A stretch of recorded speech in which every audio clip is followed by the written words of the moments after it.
everything okay on your end?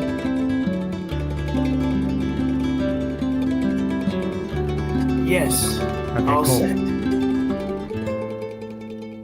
All right, we're just going to go into it in about 10 seconds here.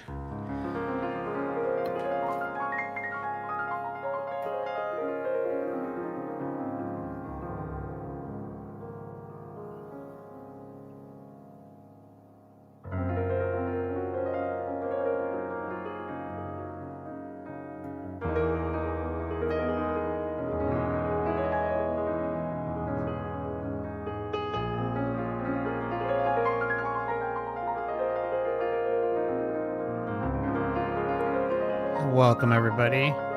It's great to have you. Just as a reminder, this channel is for educational or perhaps entertainment purposes only, whichever the law would prefer.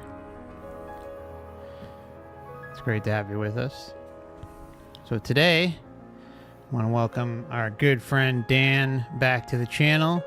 He's been through a hell of a last month, let's say, and ended up having a blood test and emergency heart surgery, and want him to be able to come and share his story, his experience, and how he felt at the time with everything that happened. So, Dan, welcome back, brother. It's great to have you. I'm glad you're doing okay. Yeah. Hello, everybody. Hi, Mark. Hey. Can you hear me okay, everybody? Sound good on my end. Okay, good. Yeah, I'm here. I'm still on the Earth realm. I made it.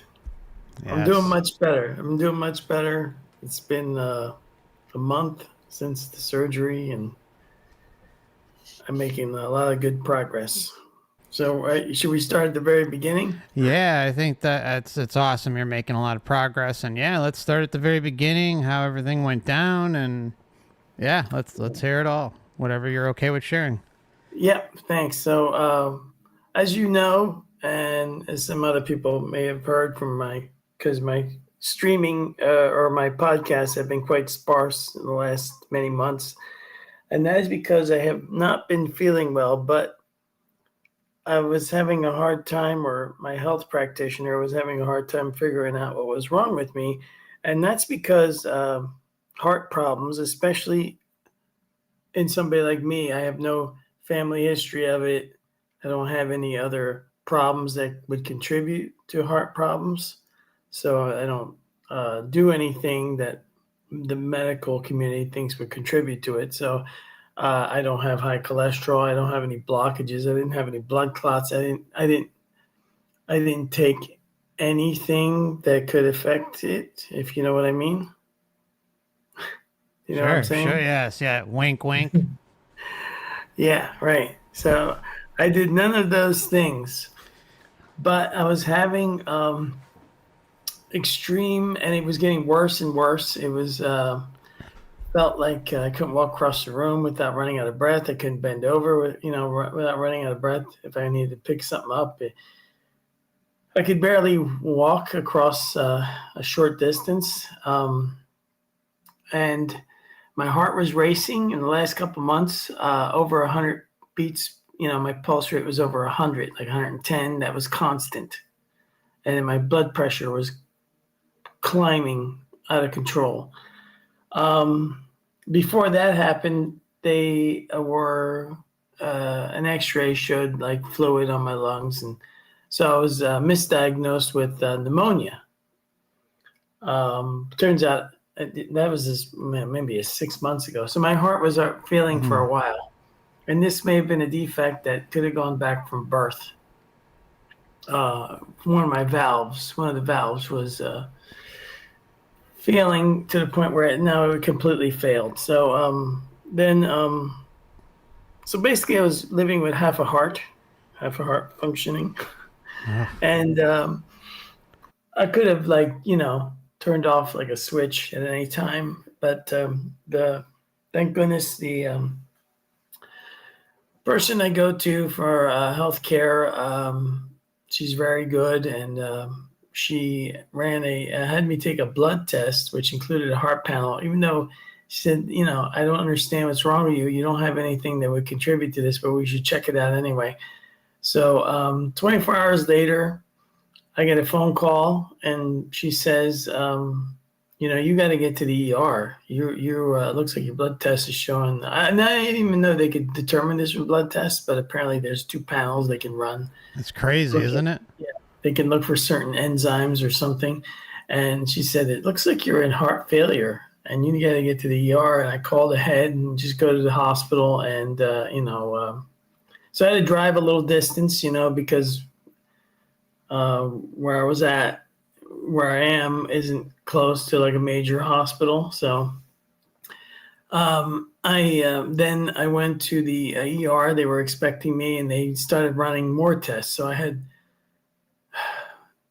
2 blood tests, a CAT scan, X-ray, 2 X-rays, and an EKG, and they may have had some other tests. I don't know. They were bombarding me with tests, and then after a few hours, they had me take nitro pills, and then the doctor came out over, and he said, we have to transport you to the cardiac unit because you are in heart failure. So they told me that one of my valves had basically blown apart in my heart and had failed, basically. So and you were out in the hallway too till yes. I don't know, when I saw you, you were there till you told me you were going to be there till 3, and I don't think you got to the other hospital till 5. Yeah, it was 4 or 5 in the morning that they moved me by ambulance to another hospital, and I really appreciate you coming over there. Of course, and man, of course. My family was with me, and then and my body was completely out of whack. So they gave me to the cardiac unit, and they stabilized me with a bunch of different medications. Basically, I was swallowing. They would give me like a little paper cup, and had like, I don't know, 5, 6, maybe 8 or 9 pills in there. I would swallow them, and that was stabilizing my pulse rate, my heart rate, my blood pressure. And then they ran even more tests, because then they had to take like a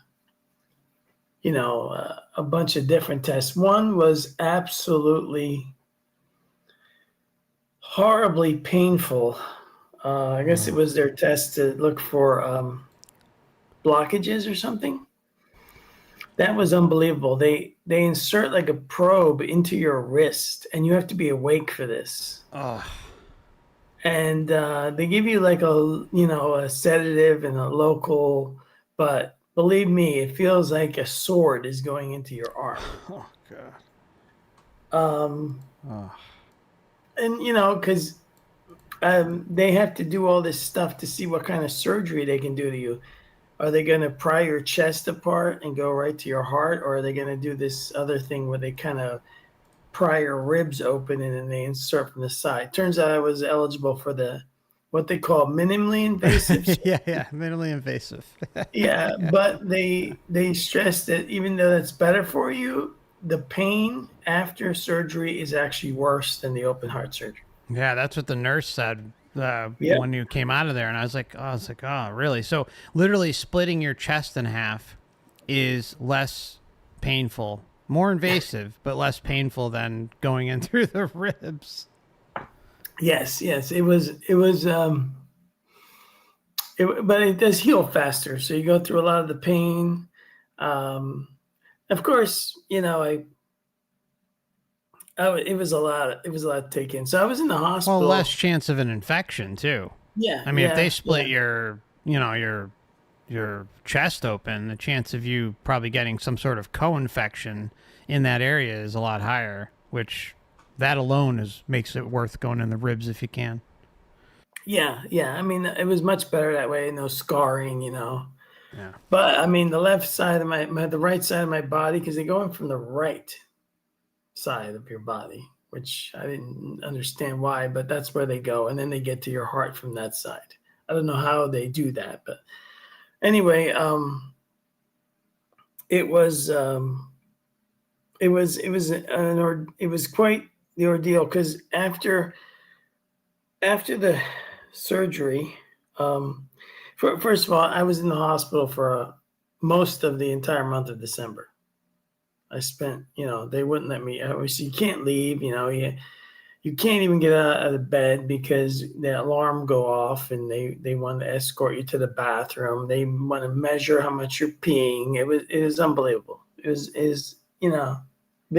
after the surgery was over, I was in the ICU for 2 or 3 days. I think it was 3 days, and I was in a room with no windows.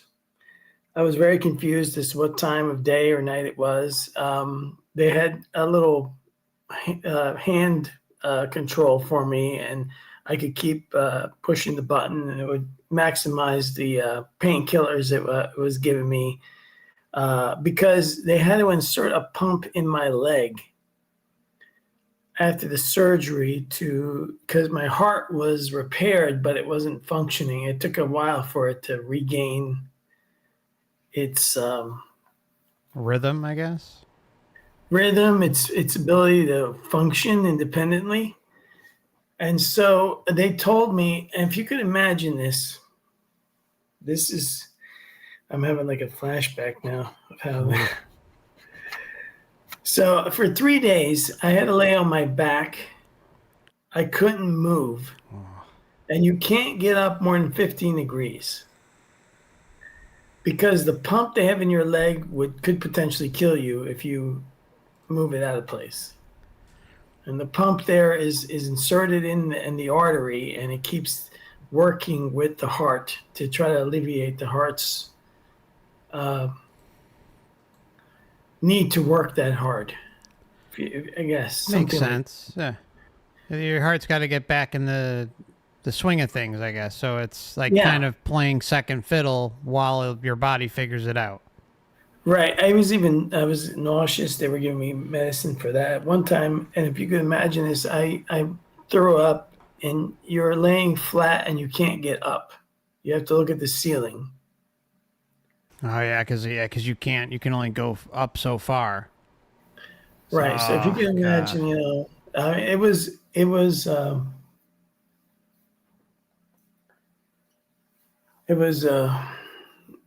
something else. So anyway, then they moved me back to the cardiac wing after 3 days, and then I was in there for, I don't know, was it a week and a half? yeah, it sounds about right. Yeah, I think it was like about 10 days. Yeah. So and I had a really good surgeon. The guy was real, you know, mastercraft at this stuff, this type of surgery. And so my valve was repaired. I didn't need a replacement, thank God, because if you get a replacement, they want to know because they can't repair it. They need to know what you want. So there's a biological replacement that's usually made from pig or cow material, or there is a mechanical replacement, which sounds cool, but in fact, it is not because the current technology requires you to be on Coumadin for the rest of your life. Otherwise, the mechanical valve will get gummed up and then it will stop working. So I picked the biological if they needed to do anything, but luckily, the doctor managed to repair my valve. And so I do have like some kind of like metallic or metal ring in there. I have a card they gave me to notify anybody doing an x-ray or a CAT scan or MRI that it's safe to give me an MRI with this. It's non-magnetic. And it has like, it's kind of holding the valve together like some kind of ring, and then they actually sew it back together. It's crazy. So anyway, because the valve was repaired, it could potentially last for the rest of my life with no issues. So that's the good news. It's And I've great. been making steady progress. At first, I could only walk like a minute, 2 minutes. The nurses were kind of impressed. I never needed a walker. I never had dizzy spells or lack of balance. So I was doing good. I was You're a like, warrior. That's what some people told me, but Kept telling you, man. You were a warrior throughout the whole damn thing, man. it was Oh, it was impressive. It was impressive. quite the experience. So I actually lost. Well, I had all this water weight when I came home. When I came home from the hospital, I weighed over 200 pounds, and that was from water weight, water retention, and my heart wasn't. I'll find out soon enough as I have some doctor visits coming up. But when they sent me home, my heart was not functioning in normal range, so I have to wear a defibrillator vest, which monitors everything, and then if it senses it's like an insurance policy, so it saves my life in case my heart were to stop. But I really think that it has gone back to normal levels. So I went from over 200 pounds down to this morning I was at 167 pounds, just to give you an idea how much water weight I had on me. Crazy. And you had I remember the day you were going in for the procedure, you were retaining a ton of water.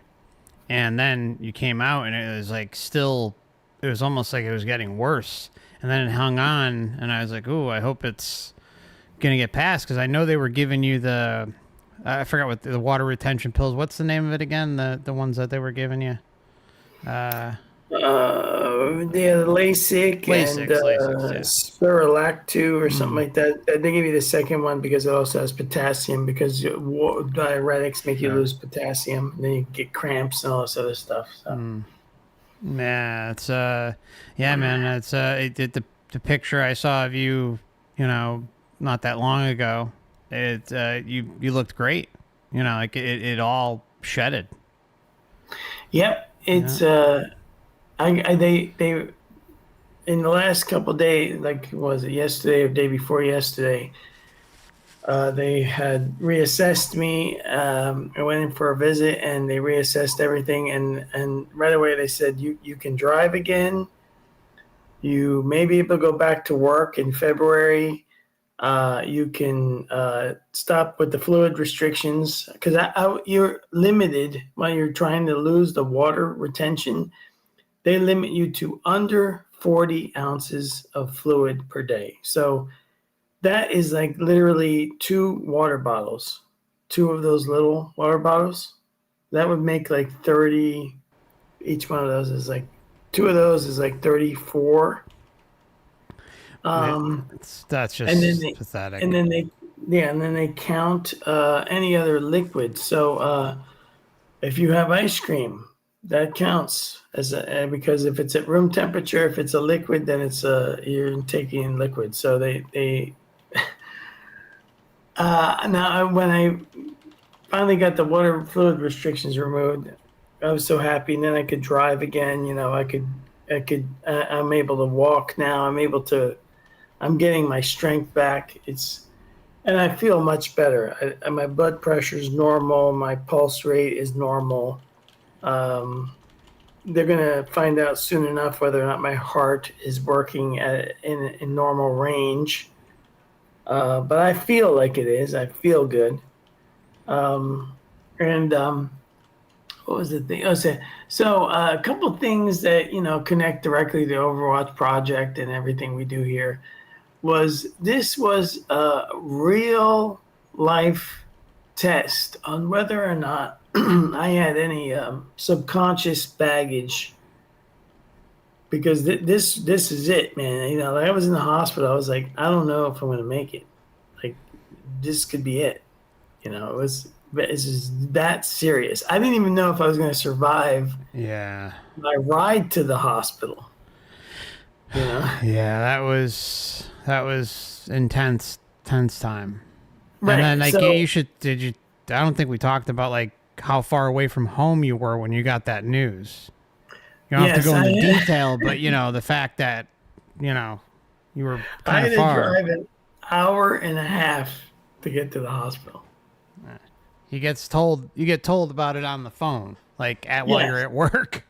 Right. They told me, don't panic. The health practitioner, she called me. She says, I don't want you to freak out. I don't want you to panic, because that's just going to make everything worse. but I got to tell you, it looks like you're in heart failure. You need to get to the ER. I've called ahead. They're expecting you. Just drive yourself right to the hospital. So, and I called my family. I told them what was happening. People were ready to meet me there. It was, but so that's basically the gist of the whole physical thing. But there's also other things that happened.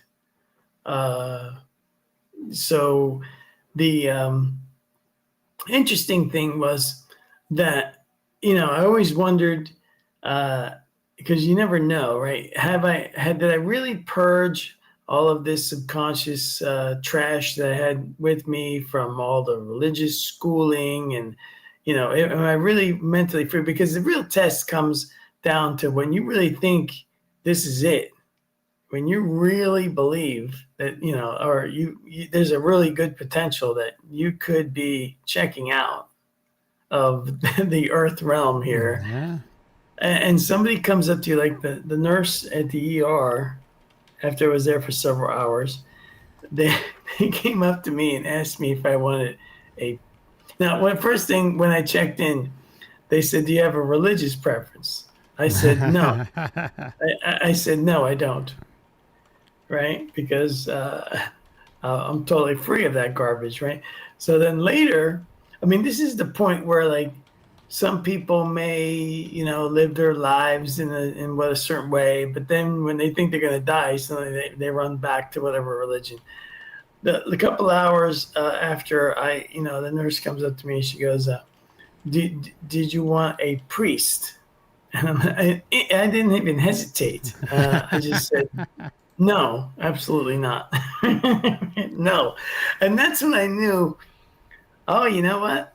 All these years I've spent studying this stuff, the afterlife, what happens after you die, the reincarnation, soul trap, all this stuff.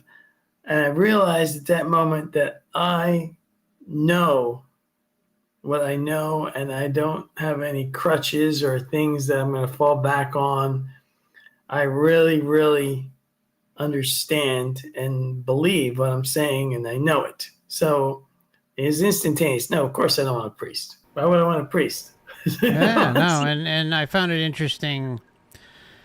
I remember, I think we had talked, it was when you gotten the phone call, I'm almost sure, like you had called, I had missed it. I called you back when you were driving back initially after hearing the news, and you were like, Mark, like I realized in that moment that, I was perfectly content with whatever was going to happen. Like you said, it's like, and then later on you even said, like, it's almost like it was a test run, like to like challenge or test your fortitude or inner knowing, I guess you can say, however you want to phrase it. Exactly. Yes. It was like, I'm not going to fall back just because I think I may die here. I'm not going to fall back to this garbage these belief systems they want to program me. I don't believe in any of that garbage anymore. I am really honestly free of it.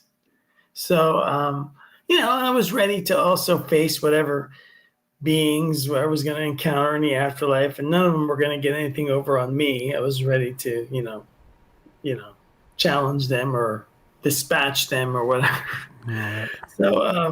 So then the other big thing is, for years I've tried to get out of body. I've tried meditation. I've tried all kinds of things, but I never really had any experience like a Robert Monroe experience where you're floating around your neighborhood, or I've never been able to accomplish that. But finally, so I go in for the surgery, which is unbelievably, like, it's scary. It's cold. You can't help but feel cold. They give you these warm blankets. It's just, you can't do anything. They have you hooked up to so many IVs, and then they kind of like pick you up, and like with a blanket or whatever, they kind of pick you up and they kind of usher you onto the OR bed. And the nurse is there, but it was real nice. But it's also like a humiliating experience. And all this stuff is humiliating. Sure. of course. Yeah. But I understand. I mean, the human body is basically just the machine that houses our consciousness while we're plugged into the Earth reality here, and of course, if it shuts, when things get messed up like this, things can happen. So Well, that was the other beauty of it is, it's like there are so many good nurses. There are so many good doctors. I mean, the staff at that hospital, like we were talking about, like literally everyone I've ever known who went to that hospital had nothing but positive things to say. I swear, I don't think there's one person I spoke to who ever had a negative thing to say about it. And even just seeing how they treated you, they were awesome. And the humiliation part goes to kind of what you were mentioning, how look, the body breaks down, it's defective, but there are those good individuals out there who truly have compassion and empathy for other human beings, and it's like just embedded in them to do it as a service or a job. And boy, did we see that with the group that was taking care of you, man. I mean, it was so, yeah, it's humiliating, but at the same time, all of us at some point will require probably some sort of service like that. You know, that's true. It's true. Yeah. Yeah. Everybody was amazingly compassionate and comforting and amazingly good. You even had a butler serving your food. They really did. Yeah. I have to say this. Even the food was okay. Right. I know it's weird, but the food was fine. I mean, I would get to order meals while I was in recovery, and they were controlling what I was eating. They had me limited on carbs, and they had me limited on obviously sodium. But I get to eat like grilled salmon, whole brown rice, corn or peas or vegetables. Sometimes they bring me a little dessert. Even it was crazy. I remember you calling me and telling me like the list of foods you're eating. I was like, "Damn, man, what the hell are you at a 5-star restaurant over there? This guy's eating salmon and pot roast and pancakes and everything." Yeah. Yeah, I mean, Christ, I'm like, "Damn, bro." Yeah, what you got going on over there? It's crazy. So when I went to the OR for the surgery, though, this is when the OBE, I guess you call it OBE. Could have been an NDE. I don't know. As far as I know, probably say an OBE. Yeah, I would say an OBE. Yeah. So not really an NDE because they never declared me. But I mean, I think they have to stop shit to fix. Did you ever ask your doctor? I never asked. No. Yeah, next time you see him, ask. Yeah. I'm going to ask next time I see him. Yeah. But anyway, so they start by telling you that they're going to put you under, and whatever they give you, the anesthesia. Got a woman. She was very nice, and she said, soon you're going to feel a little drowsy, and then for you, it's going to be, because it was like 4 or 5 hours, right? My surgery was yeah. 4 or 5 hours of surgery. But she said, for you, it'll be a moment.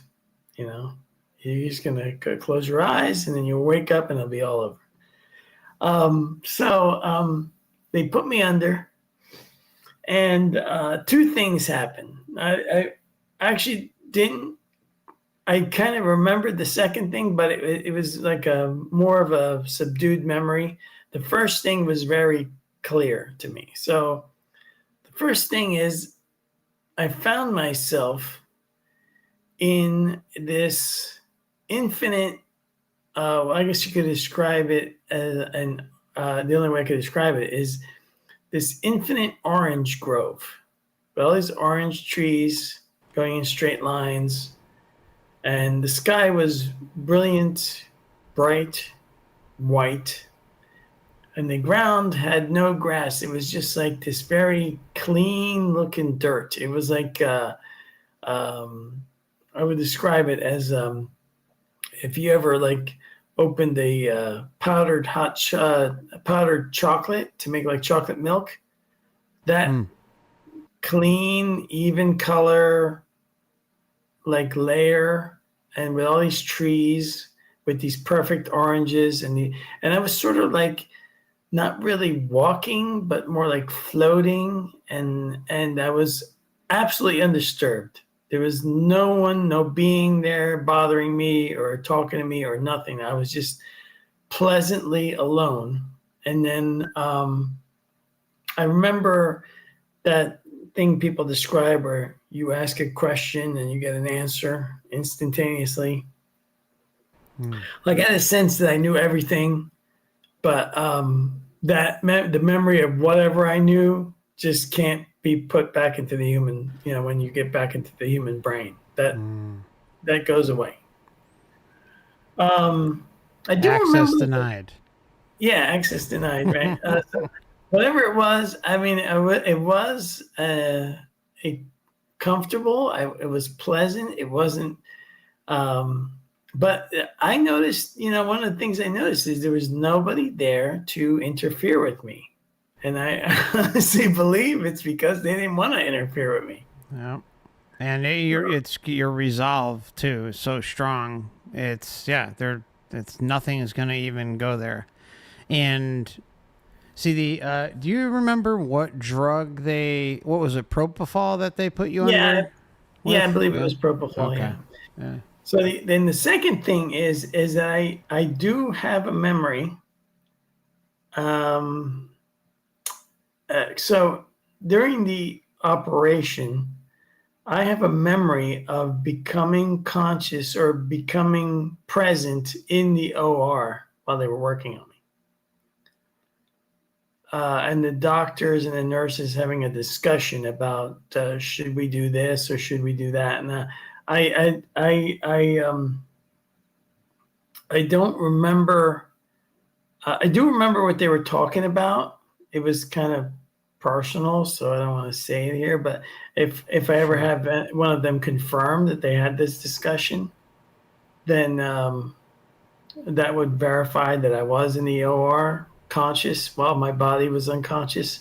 I had a sense that I was floating very close to my body, like hovering right near it. But Yeah, I would also, talk to the doctors as soon as possible. yeah, I'm going to see them again Yeah. soon. Um, Just because they might not remember, like the longer that goes by, yeah, I would try to, not like you really need the confirmation, but it'd be interesting, I guess. yeah, yes. I'm So, sorry, go ahead, man. no, yeah. These two things happened. The orange grove, which seemed to go, and that's something I've never visited. I know I live in the South here, but I've never gone to like where I've seen, the when you're exiting Florida, you go by like those orange stands, but I've never actually gone to some place where they farm A oranges. field, yeah. Yeah, I've never personally. There was no. I don't know where that came from. Did I generate it? I don't know what was going on there, but I Do do you know like that oranges? I do. I do like oranges. Okay. So and the sky they'll bring like this pure white, like it wasn't like a blue sky. It was like very white, very bright. But the light didn't bother me. I'm sure you can relate to all the NDEs and OBEs that you've reviewed over the years. These symptoms probably, Sure. these accounts probably sound familiar, Yeah, right? they mimic across not just NDEs, but OBEs, the breakthrough trips. I mean, yeah, all different ones. Yeah, I do remember like almost as if I want to say generated, but projected myself as if I had a foot and to touch the dirt for a moment, just to feel it. Ah, okay. Were you Um, moving around a lot or more or less stationary? I was moving, but very slowly. Like I was just kind of drifting. And then if I wanted to feel like I was walking, I would be able to create that feeling. Sure, sure. But that's because I desired it, not because I had to do it that way. Does that make sense? Sure, sure. And then I don't know. It seemed like the me becoming aware in the OR happened after that. It seemed like first it was I was in the orange thing. Then I got, I guess, pulled back to my body, and then I remembered uh, the nurses and doctors chatting, and me kind of like, I don't know. I mean, I'm not supposed to be aware of anything during that part of the procedure. So the fact that I became aware of, what was Sure. going on in the OR, even though that's more of a clouded memory, it's less. The Orange Grove thing is just there. It's just like I was there, and then the other one is like a little bit more subdued. Like I remembered it, but it was almost like I wasn't supposed to remember it or something. Mm-hmm. But then that was the kind of like the thing that really blew me away was, and I really spent a lot of time thinking about that Orange Grove. And to me, it was always like the main thing was that absolutely nothing bothered me at all, and it seemed like that nothing could bother me. Love it. Yeah, I mean, because there's like zero interaction. You said not like no Zero. nothing. Nothing. I don't know if I created the Orange Grove or if it's just someplace on the astral plane or beyond. I'm Uh, wondering. I'm wondering. It's tough to say because based on like if you had said, oh yeah, I love orange groves and I used to I go there and pick oranges once in a while, something like if there was some sort of maybe like further connection to you besides just liking oranges, then I'd probably be more inclined to think that. But it's tough to say. It's I don't know. My I really don't know. my my relationship with oranges is a funny one because while I do love to eat an orange, I hate to peel an orange. They're a pain in the There was ass. no. It's not like something I think about. It's more like something that once in a while. Oh, I'll want an orange. It's not like it's my favorite fruit or thing to have. There was no reason. I don't know where that came from. I don't. It just was there. I was there, and it was there. So, and then so that's basically the whole. That's basically the entire thing right there. What happened to me? So, And then I don't think we covered what you were seeing in the days following the surgery. oh yeah, You yeah, know yeah, the yeah yeah. Shadow things. yeah. After the surgery was over, after I had been to this astral orange plane or wherever it was, and the OR OBE, when I was in after I got out of ICU, this would be like after 3 days. Surgery happened, and I was in ICU. Well, even in the ICU, I think I remember seeing like shadowy cat like strolling across the near the ceiling. Oh, you definitely were Little, seeing them because I was there. yeah, You were telling me you little. were seeing them. Oh yeah, and when I get to Yeah. the room, I was sick for several days after I got back out of the ICU. When I was back in the room, little like actually in the background of the video here, you can see those little stars or white dots moving around. Hmm. So I kind of saw that, like little sparkly lights that would just kind of drift around, Yeah, I and think then orbs. Yeah, we were. Yeah, you were definitely yeah, seeing some sort of orbs. and I was seeing like in the corner of my eye, like shadow. I would look, there'd be nothing there. But I did see like quite a few times where it would be like a shadow cat, like a, uh, and I like cats. I like dogs. I'm big. I love animals. So it was none of this stuff was scary. It was kind of like funny or interesting, but not scary at all. even the shadowy things, they were like just like little shadows. It wasn't like anything that would frighten me or anything. Hmm. And then of course the cats, which I've seen a lot of cats for some reason. Yeah, I remember. I don't think it was the day after, or the day after your surgery, I think, and you were in the ER. You were telling me that you were seeing cats like above like the entrance slash exit to your room, and they kept crawling like above the door. And you're like, oh, they're Yeah, nice. They're yeah, cute. yep, Yeah. yep. Yeah, it was. So that's pretty much. Now I think we've covered everything. That's pretty Yeah. much the whole event. Now I have to thank a lot of people. As you know, I put a buy me a coffee button on my website, and I've been putting it in my YouTube channels. And nobody has to feel obligated to donate anything. I just put it there in case because things are tight with inflation. So, and I don't expect anybody to do anything because everybody's got their own problems.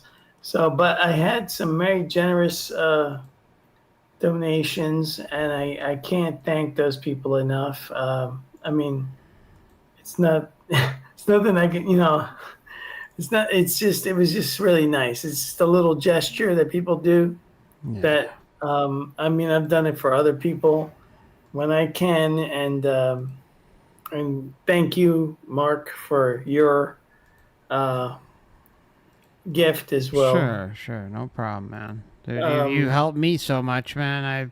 You were a big part of my journey. I can't thank you enough. I really appreciate that. I didn't know it'd be affecting people. I honestly didn't really honestly when I started this whole thing.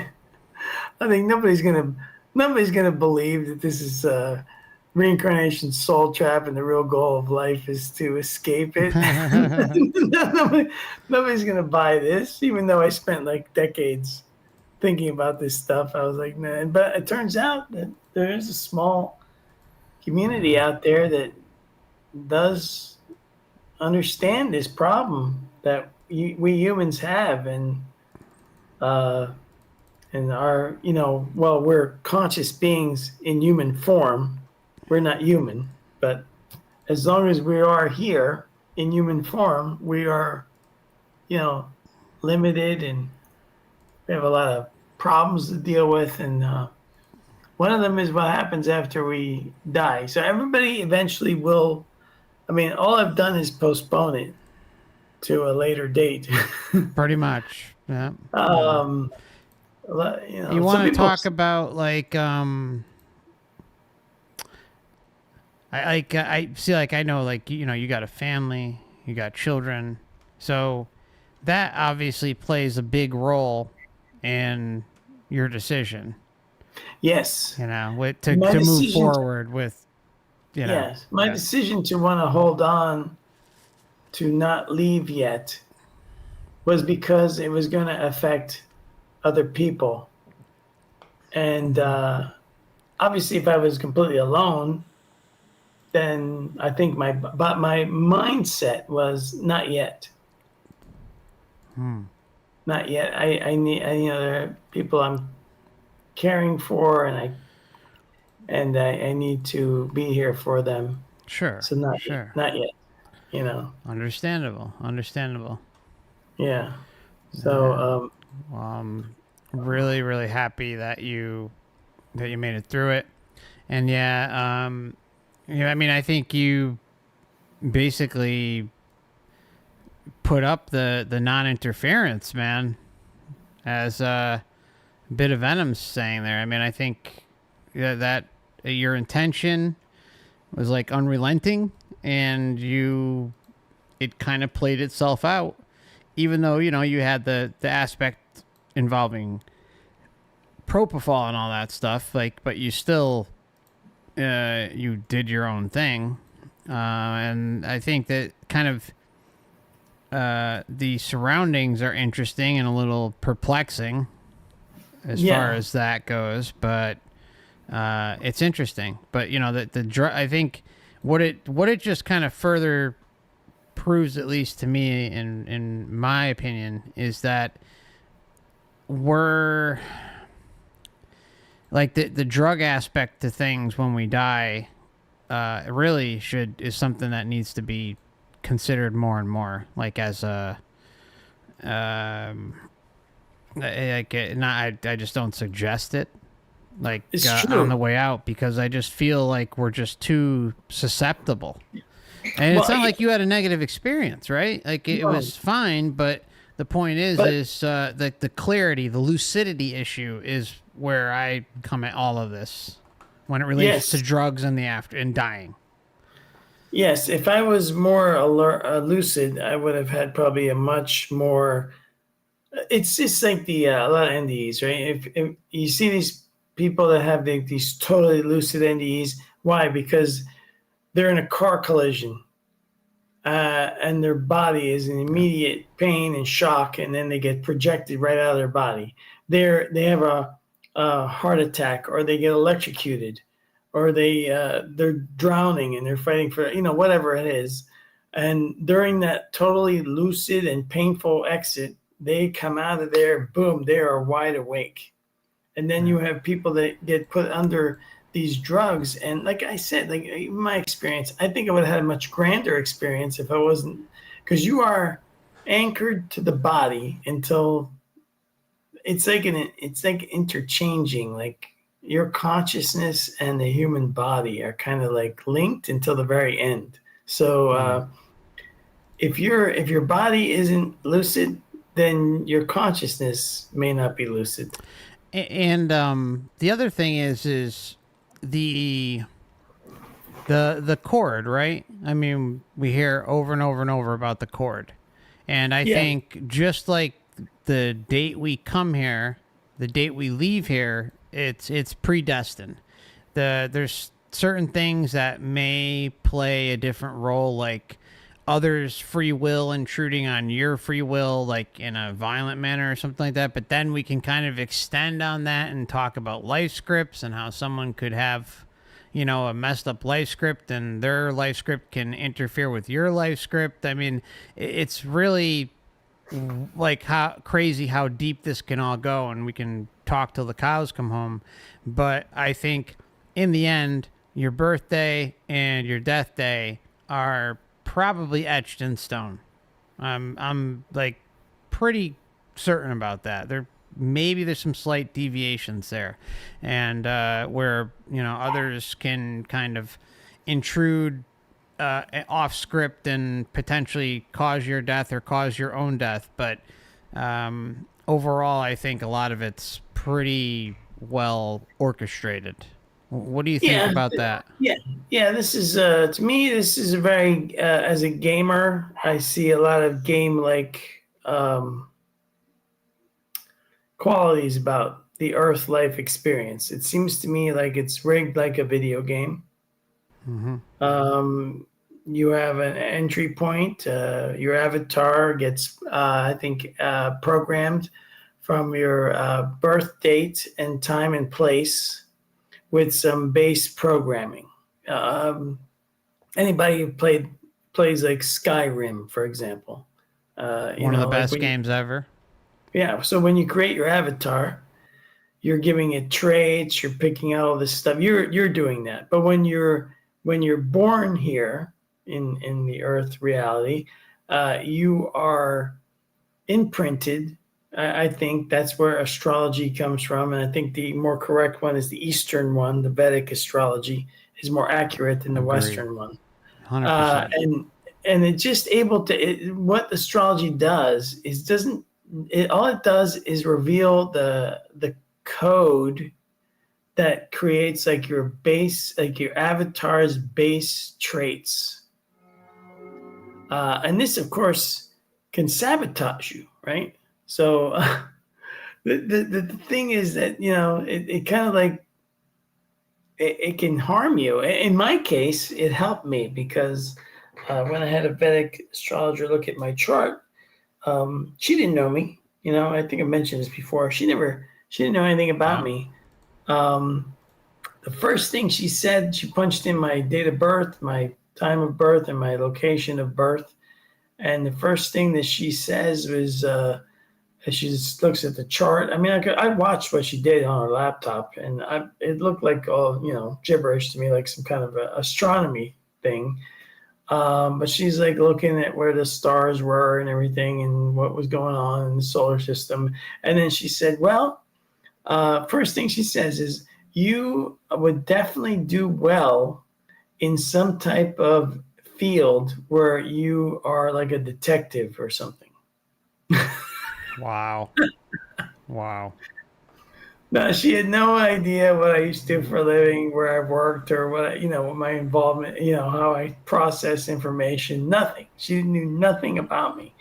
Um, so she said, because of this and this, you're definitely more inclined to want to resolve mysteries. You don't like puzzles.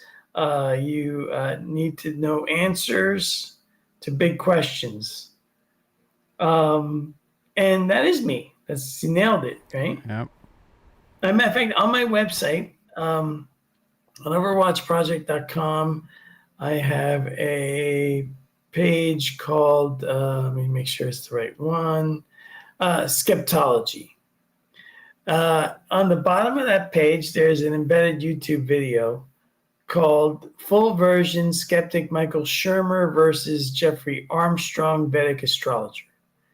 Now, this is the problem with like cognitive dissonance. Okay, this Michael Shermer dude, I don't even know why they broadcast this. This shows that Vedic astrology totally works, and he puts this Vedic astrologer through all these hoops and all this stuff to try to prove that astrology is just BS. And Shermer ends up proving that it isn't. But in the end, he still thinks it is. That's the cognitive dissonance at Cognitive work there. dissonance. Yeah.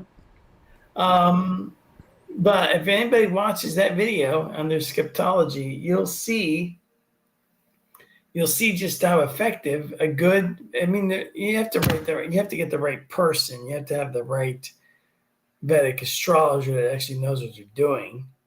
But when you're giving them the accurate information, they're going to come back with. I think what astrology does is it shows you what your avatar's base programming is. It's not some kind of magical future predictor thing. It's just reading what these base traits are. So if you are born with higher emotional traits, and then you're going to process things more emotionally than logically. You can overcome this stuff when you become aware of it.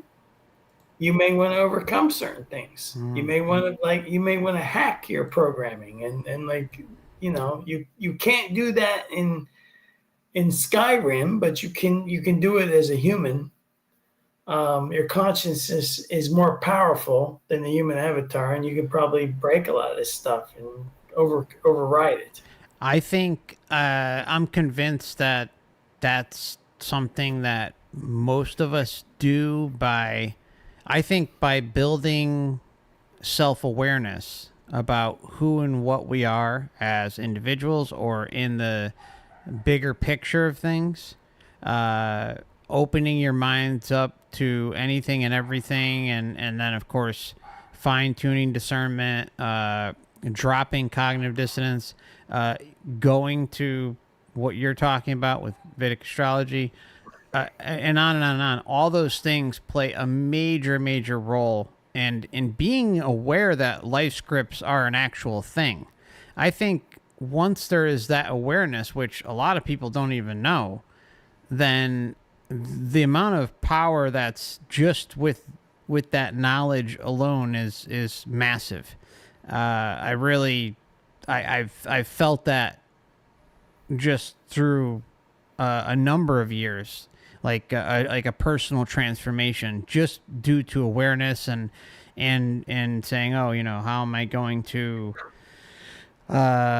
react? What am I going to do? How am I going to move forward in this situation if this is thrown at me or that's thrown at me? I'm not perfect, but and some things will still trigger me. There's no doubt about it. But at the same time, I think being able to have that awareness and work with it, and also kind of throw it out of your existence and saying, I'm not going to go along with that ride anymore because of that awareness. There's a lot of power in that. Now, what anyone thinks of that, I don't know, but I found it works for me. Sure. Let me tell you, the first time I became aware of just what a mind virus cognitive dissonance was. I've mentioned it in previous podcasts, but let me just give everybody a quick recap. Sure. When I started Overwatch Project, I was heavily brainwashed. I went through Catholic school from kindergarten to the end of high school. I had been extremely brainwashed on like a cult level, right? Now there was a lot of resistance. I didn't give into the brainwashing, but it had affected me in ways that I had no idea. So when I started researching the afterlife, what happens, I did start processing things through like this like Christian Catholic lens. Well, some of it's set up that way though too. Right. And because of the fear factor that these religions put in people, like if you do this, you burn in hell for eternity. It gets into the subconscious, and the subconscious mind is reacting to it no differently than it would react to if you ever like burned your hand near a stove or something. Your subconscious is going to make you avoid that. Yep. It's going to be like a reflex reaction. So I knew something was wrong, but I couldn't figure out what it was. And so I went into that whole in-depth thing where I decided, well, I really should read the entire Bible cover to cover, because, how am I supposed to know what's true and not true if I'm leaning into this religion? I need to figure out So I read the entire book cover to cover, started looking at the footnotes, but there was something wrong. I wasn't able to bring it to the consciousness at first. And I had really forgotten about the concept of cognitive dissonance. It wasn't even something I was aware of, but some things just weren't right. They weren't sitting with me right, but it was like the second time or the third time I read like different versions of the Bible to try to make sense of it, because there was something just not quite right. And at some point I remembered cognitive dissonance, and then I realized that I wasn't even reading like the words on the page. Like somehow my brain was interfering with my consciousness to such a level where when I would read something incredibly disturbing and immoral in the Bible committed by the Yahweh, my brain was filtering that out. I wasn't processing what was written on the page as words. That is incredible to me. That was incredible. I realized that was happening. Cognitive dissonance at its finest. Yeah. So your brain will literally alter your perception of reality if you have like a pre-programmed premise. Really like kind of like a computer, right? 100%. Right. So if it's like if the programming like this is true, then anything that contradicts this is false. Basically, that's cognitive dissonance in the shell. You've been programmed. This is true. Now, this may not be true, but your brain will filter out anything that contradicts that as false. And it does it in like a very subtle, underhanded way where you're not even realizing, unless you're aware of cognitive dissonance and how it works, unless you make yourself aware of it, you don't even realize that mind virus has just completely deleted something from your perception, and that you are going on about life with this corrupted view of everything. So no, it's it just, to me, like learning human psychology, learning how we can be easily brainwashed, how we are easily brainwashed, just again compounds the evidence in support that this whole thing is one big fat deception. That's just one thing, right? Everything, just think about what Dan just said, everybody, about how he was reading what, the Old Testament, right? I assume. It's actually in both. It's Okay. actually, I Or mean, people have this, and when you bring people to the, like the horse to water, you can't make the horse drink. The they always fall back, and I don't want to piss off people that are stuck in these religions, because most people watching this channel aren't, so, or your channel, I would imagine. So I don't think you're really but gonna get too many mad. okay, So but you just can go basically for it. they always this is like the stages of it. First, you kind of like have to like when you like here's why I'm just pulling this off the top of my head. I mean, just out of the blue. So, in the book of Exodus, um, in which there's no actual archaeological evidence that this whole Moses thing ever actually happened. There's zero evidence of it, and there's a lot of logistical issues with the claims in the book also. But besides that, in the book of Exodus, there is a clear, and it doesn't matter which Bible you're reading this from. I mean, some Bibles make it more clear because they have like the English Standard Version, which doesn't have all that old King James language that nobody can understand nowadays anyway. But in the book of Exodus, there's a very clear point that, I'm kind of going to paraphrase here, but essentially there's a point where the Pharaoh is going to relent. He's had enough. He's had enough, and his people have had enough of the torture and all these plagues that have been unleashed in Egypt. And according to this story, and what the Bible makes absolutely crystal clear when you read what it actually says, instead of processing it and kind of like In somehow quotes and just like one little 2-line quotes. no, it's a whole story thing, but basically, Well, I'm talking about how most people perceive it. It's like most people do not read the Bible front to cover, and they'll just peddle off these quotes that they've been crammed down their throat since birth, or at church or at Sunday school or whatever the case may be, and then like, but what it does is it, excuses away all the other horrific shit. Right. Yeah. So it was crystal clear in there when I finally read it without cognitive dissonance that it was saying that, Yahweh was going to have that. See, he needed to kill all these babies. So he hardened Pharaoh's heart. He made Pharaoh, he influenced him or projected his power onto him to make him stubborn so that he would not relent, so that God could continue the killing and the slaughter and the mayhem and the torture. Now, I don't give a shit if you have any sense of morals, actual good versus evil, you're going to read that and say, that's fucking evil. Yeah, exactly. Exactly. That is common sense doesn't take much to get there. Right. Also, they have the another crazy one. And a lot of Christians, when I tell them this, they have no idea what I'm talking about. They have the whole end book, the book of Revelation. Okay, it's the last book of the New Testament, and it's the last book in the Bible. This book is a horror show of massive genocide where billions of people are going to be slaughtered, and the survivors that are chosen, the chosen ones, literally go live in a 1,400-mile cube above the earth. Exactly.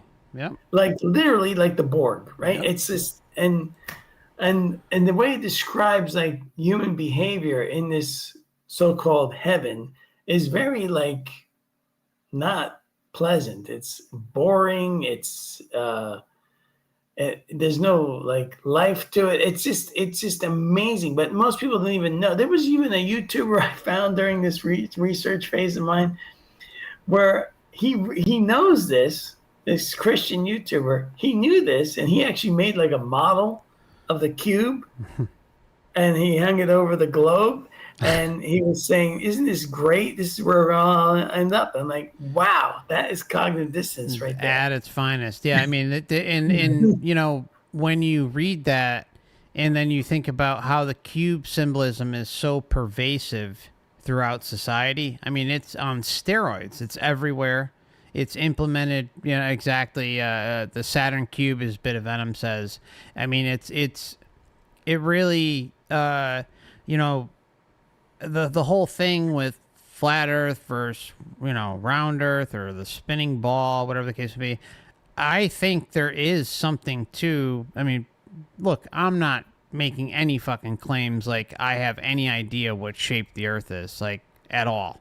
All I'm saying is I think both are probably wrong. I think we're in some sort of holographic illusion, and I think it's made up of some sort of cube structure. I really do. I mean, I think esoterically, that's where it seems to point. Whether that's true or not, I don't know, and I really don't care. I just don't care. But Right. it's like, and whatever it is, it is. I do. I mean, I don't think we're on a spinning ball. I don't think we're flinging in space at however many thousand miles per hour. But I also don't think necessarily flat Earth is right, because really, when you boil it down, it's like we're all having this illusory experience, and it's being rendered around us. I don't think anything is truly, quote unquote, real.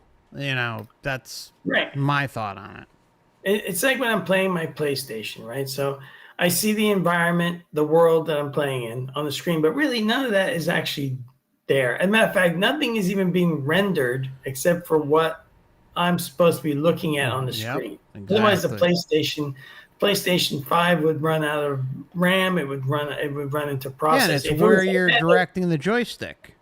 right? So if you direct the joystick left, it's going to render left. If you direct it right, it's going to render it right. Right. So like quantum physicists have brought this up, that reality is there because you're observing it. To me, Exactly. it's like, okay, well, that's exactly what my PlayStation does. Yep. It renders what I'm looking at as real on my screen In the moment. It seems to be 3D. You can put a VR set on, and then everything kind of looks even more real. Whatever. But in fact, it's just a illusion of reality. It's just digital information that is being transmitted to your eyes so that you can, in human form, it looks like an environment to you. And I think the whole world is like that. It's the whole universe. It's just a holographic projection. And the cube thing is everywhere. It For is. crying out loud, they give people basically a cube hat to put on their head when they've completed their brainwashing program in college. Yeah. And high school. Yeah. In high school, in high school. Here's your box. We put your brain in a box, Yeah. so that you can't think for yourself. Congratulations, here's your diploma. Yeah. And then just keep following orders, keep doing what you're told.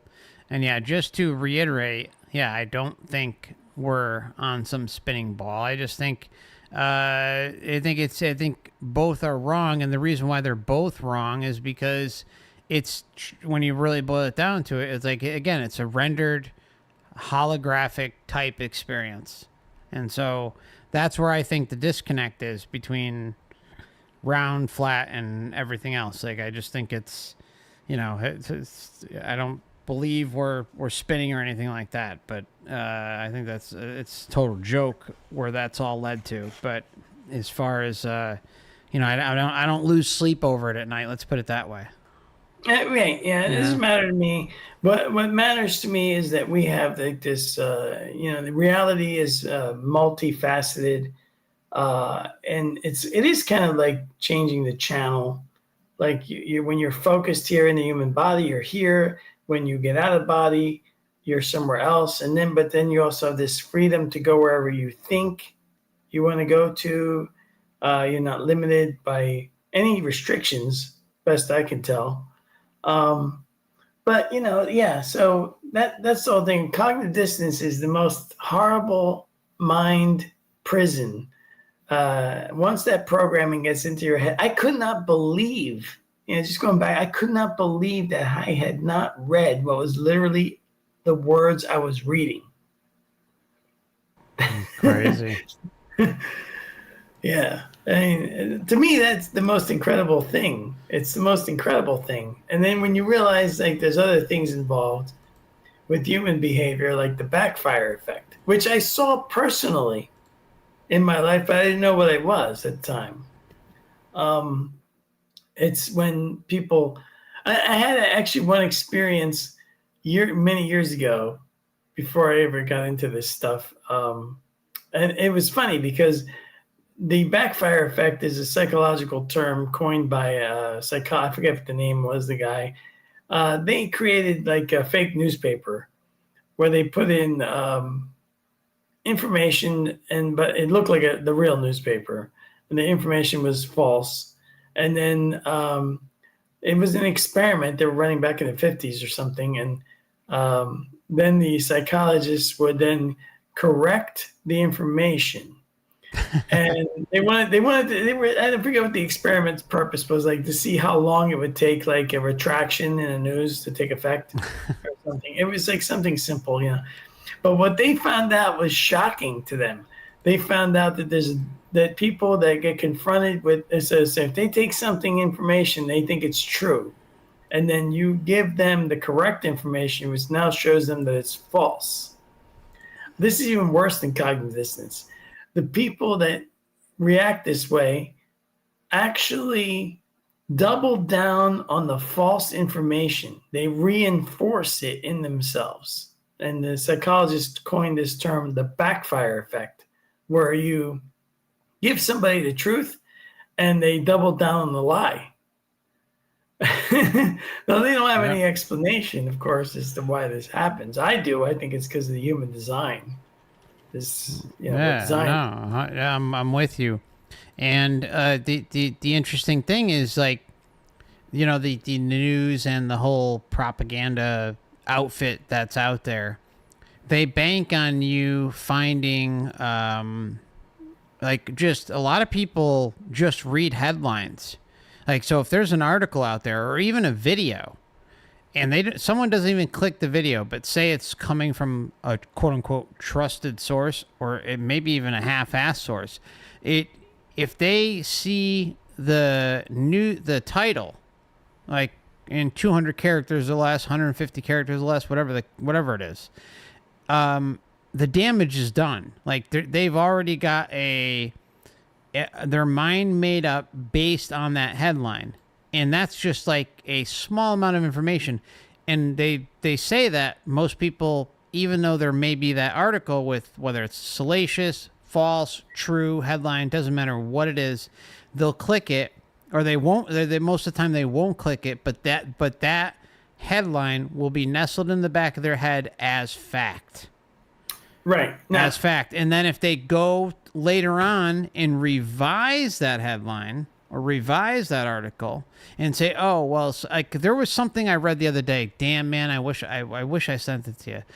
But I don't even remember what the topic was, but there was some article I ran across, and they said, I think it was something to do with, I don't want to say it because I don't really know. But anyways, they said that these 2 people or 3 people were present for something, and they weren't even there. But the article had been out for almost 2 weeks, and they did a follow-up article after all of that information had spread that these individuals were present for something when they weren't, like a crime or something like that. And then, and so then, like, no, they weren't there. It's like, well, that article was allowed to thrive for over 2 weeks, saying that innocent parties were present for a crime that, yes, was committed, but they were not involved, not even present. And yet it wasn't, Dan, think about it. It wasn't one person. It wasn't 2 people. It was 3 people that they were claiming were present for a crime that they weren't even there for. So it's not like they screwed up just like, oh, like this person was rumored to be there. No, they flat out said 3 people were present for a crime that was committed when in fact they weren't even there in the first place. So their names were thrown through the mud and destroyed for a period of 2 weeks. And guess what? Most people are not going to go and look for this follow-up article. They're going to have a preconceived idea about how these people acted, what they did, whatever the crime was, and they're guilty in their mind. So those names are forever like etched in the majority of people's minds who have run across the original article, not the follow-up articles. Most people are not going to follow up and do fact checking or correct things, just like a lot of these papers, these supposed trusted sources do, where they'll post something, slander somebody, and then lo and behold, they'll do like an editorial review or something later on, like weeks, months, years later, and it'll be like in the back of the newspaper in the smallest print possible. Yeah, yeah. So I mean, it's just sick. It's sick. Yeah, right. Yeah, that's the whole thing. The experiment with the backfire effect shows that retractions don't work because you actually double down on the original lie, which is really bizarre. But I actually experienced this before I knew what it was with somebody years ago. As you know, I'm a car. I like cars, and we could go into the disaster it's going to come out in 2026 if you want to a little bit. Yeah, you know what you want before we get into that, we can take a break. But you want to finish any final thoughts before we go to that? No, I think we've covered all this, and then we can go into some off-topic stuff. Okay, how are you doing on energy? You all right? Yeah, I'm doing. Believe me, I'm making strides to recovery, and I've been doing everything the physical therapist suggested I do. I've been eating right. I haven't weighed this low of weight since I was 19 years old. So. Yeah, man, you're looking good in that picture, man. Looking like I mean, especially compared to the hospital. Good Lord. Yeah. Yes. So, all right. All right, brother. So, we'll take 5. Yeah. Any final thoughts before we go into the break? No. We'll pick it up in a little bit. All right. So we'll be back in 5 minutes, my friends. Take care. And I did leave Dan's donation link. Of course, never expected, always appreciated, but it's available on YouTube, Odyssey, and Rumble. Feel free to show him a little love if you'd like, and while he's in his recovery phase.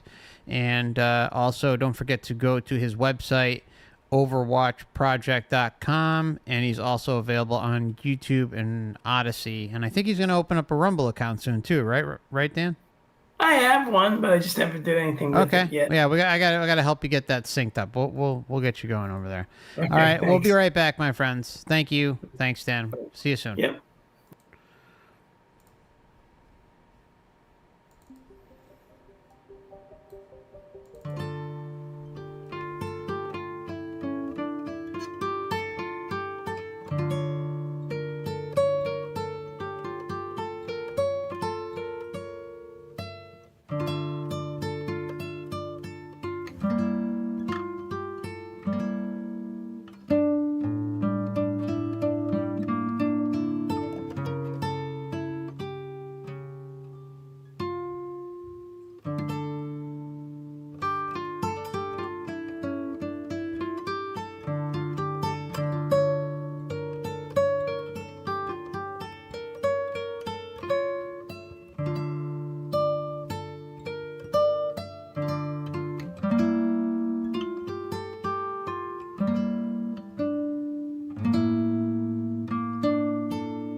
Hey, Mark, you back? Okay, I guess not. Hold on, everybody.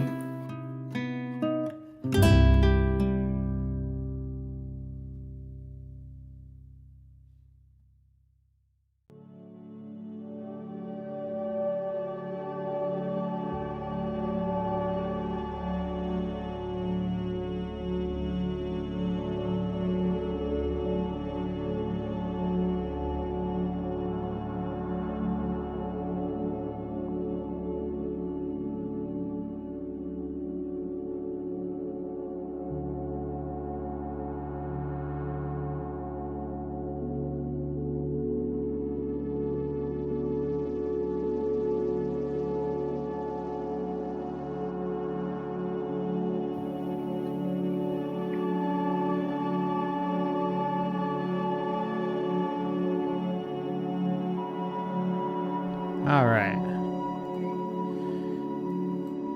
Can you hear me all right?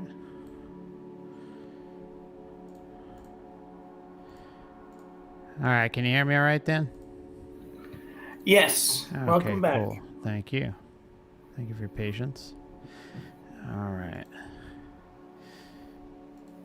All right. So just as a reminder, this channel is for educational or perhaps entertainment purposes only, whichever the law would prefer. I want to welcome Dan back to the channel, and thanks for hanging in on the break, everybody. It's good to have you. You can check out Dan at OverwatchProject.com, Overwatch channel on YouTube, Overwatch Project on Odyssey. All right, so where were we? Well, we're going into a little bit off topic here, but first I wanted to tell everybody a little story about the backfire effect. The first time I really encountered it, which had to do kind of like with a news story.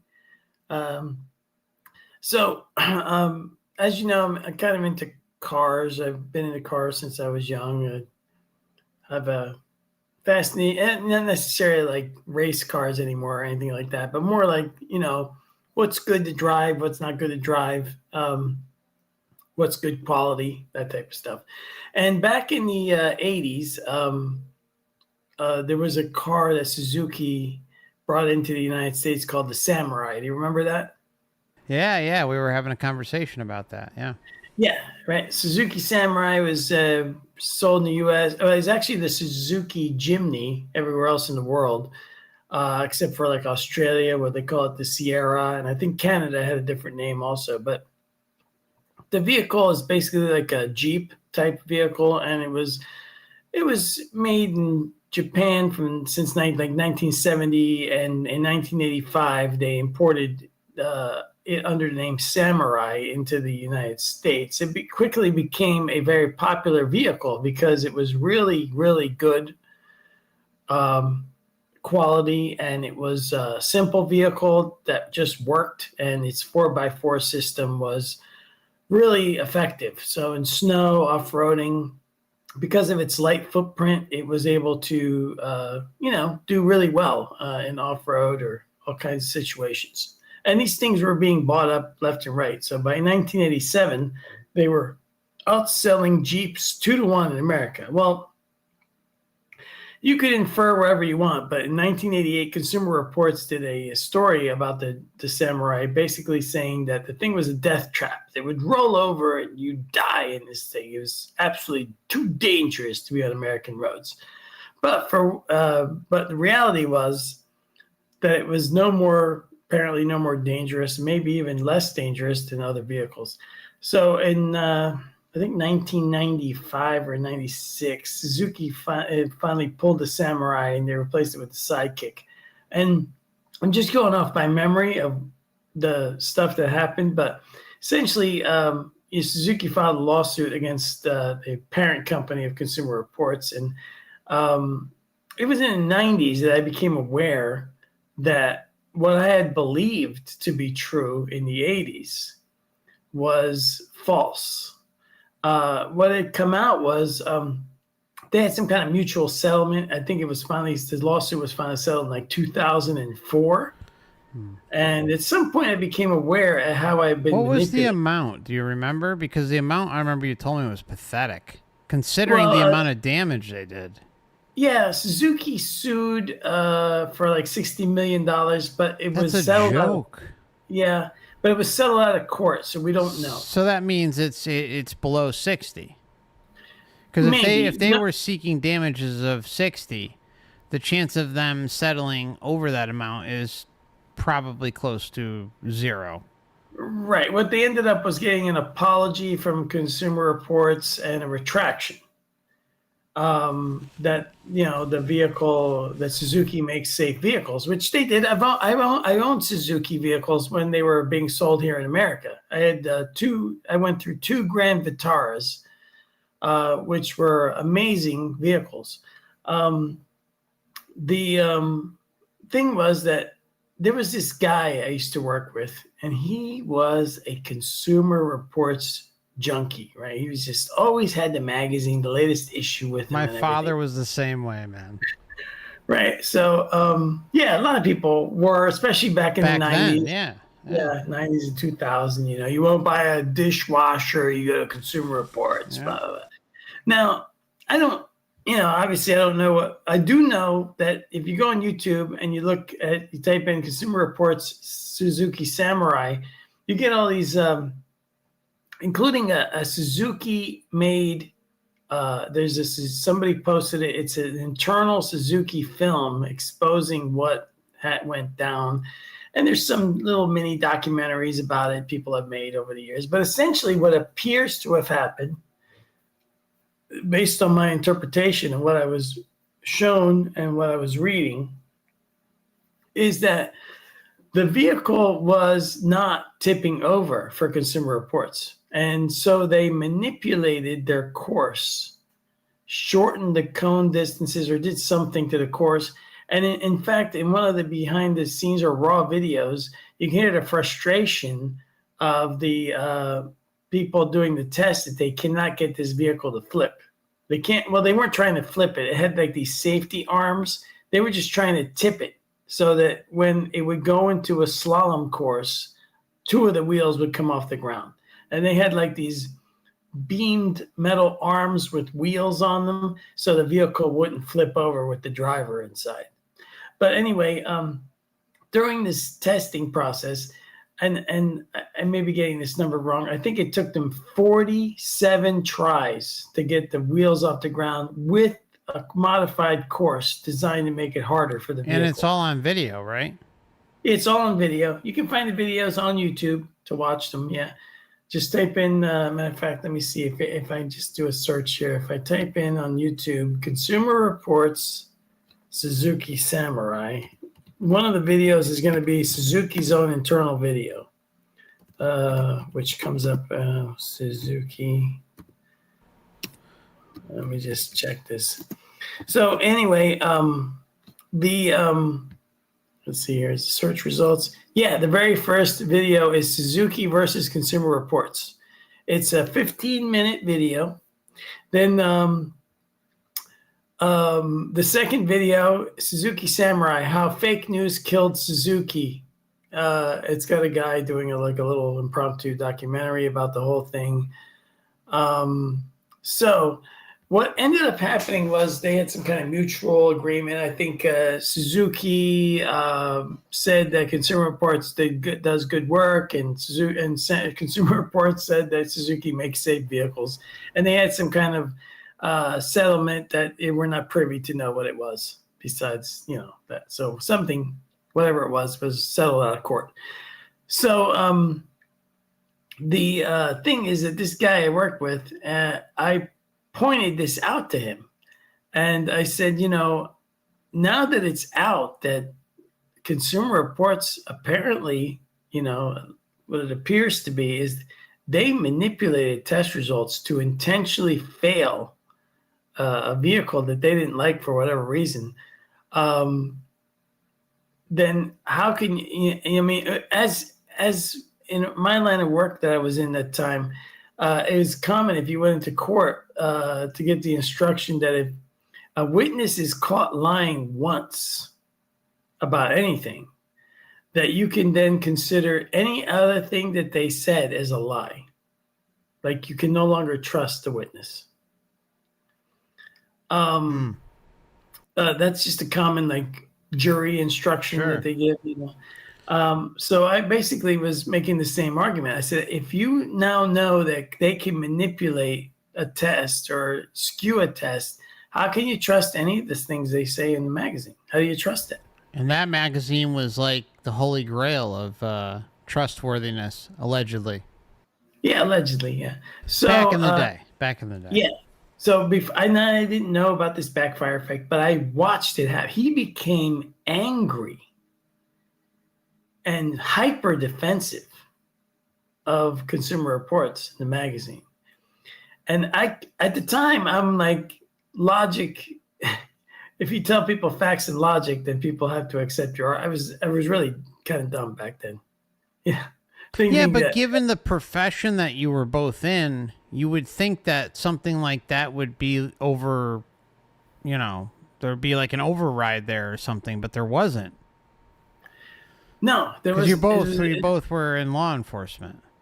Yes, yes, and so I expect, but of course, now looking back at it now, now I understand exactly what was going on. You know, it was this classic response that when people have this thing, they've accepted this premise is true. Consumer Reports is the ultimate guide to what is good and bad in products.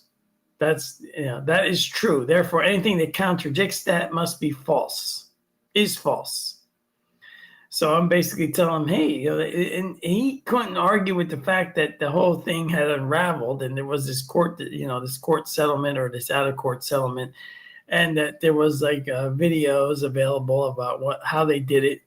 I mean, I think there's a scene or a clip where the one guy is frustrated, like yelling at the driver, "If you can't get it to tip over, I'll do it myself."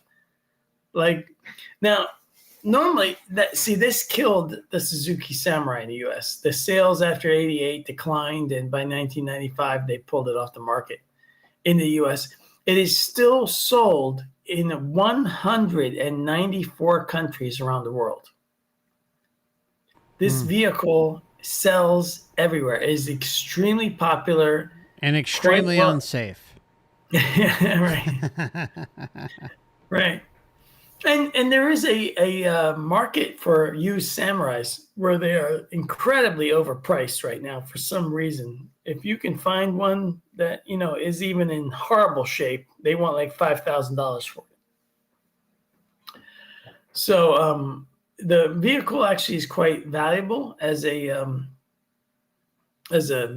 even today. I mean, you can basically buy every single part in the U.S. There's aftermarket parts to replace dashboards, window stick shift knobs, all that stuff. I mean, bumpers, hard tops, whatever you need. There still are manufacturing it, and the vehicle hasn't been on American roads brand new since 1995. But it has a super strong fan following. People know how these vehicles are in real life. But in '88, when that came out, I knew a guy who had a Samurai, and I fell right in with the dumbasses out there that just believe whatever they were told. So I told him, you should get rid of that death trap. And he told me he didn't believe it. And I couldn't understand why. I said, why? You know, it was in Consumer Reports. It must, like, I'm thinking it must be true. That's how dumb I was back then. Yeah, well, I mean, there's a lot of dumb stuff we used to believe and buy into back in the day. I mean, Yeah, yeah.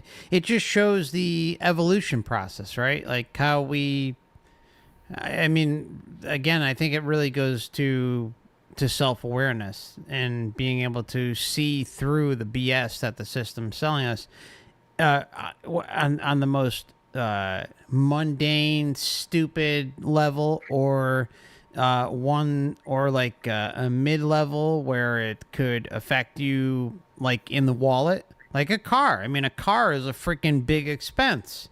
I mean, that's not a joke. I mean, people, cars, homes, areas you may choose to live in, grocery stores that you choose to go to. Some may be more expensive than others. There are just like certain things that can affect your life over the long term. and cars are definitely one of those. The last Sure. thing you want to do is end up with a freaking lemon or a shit box that is going to cause you nothing but problems, even if you get it brand new. I mean, like and so for them to go and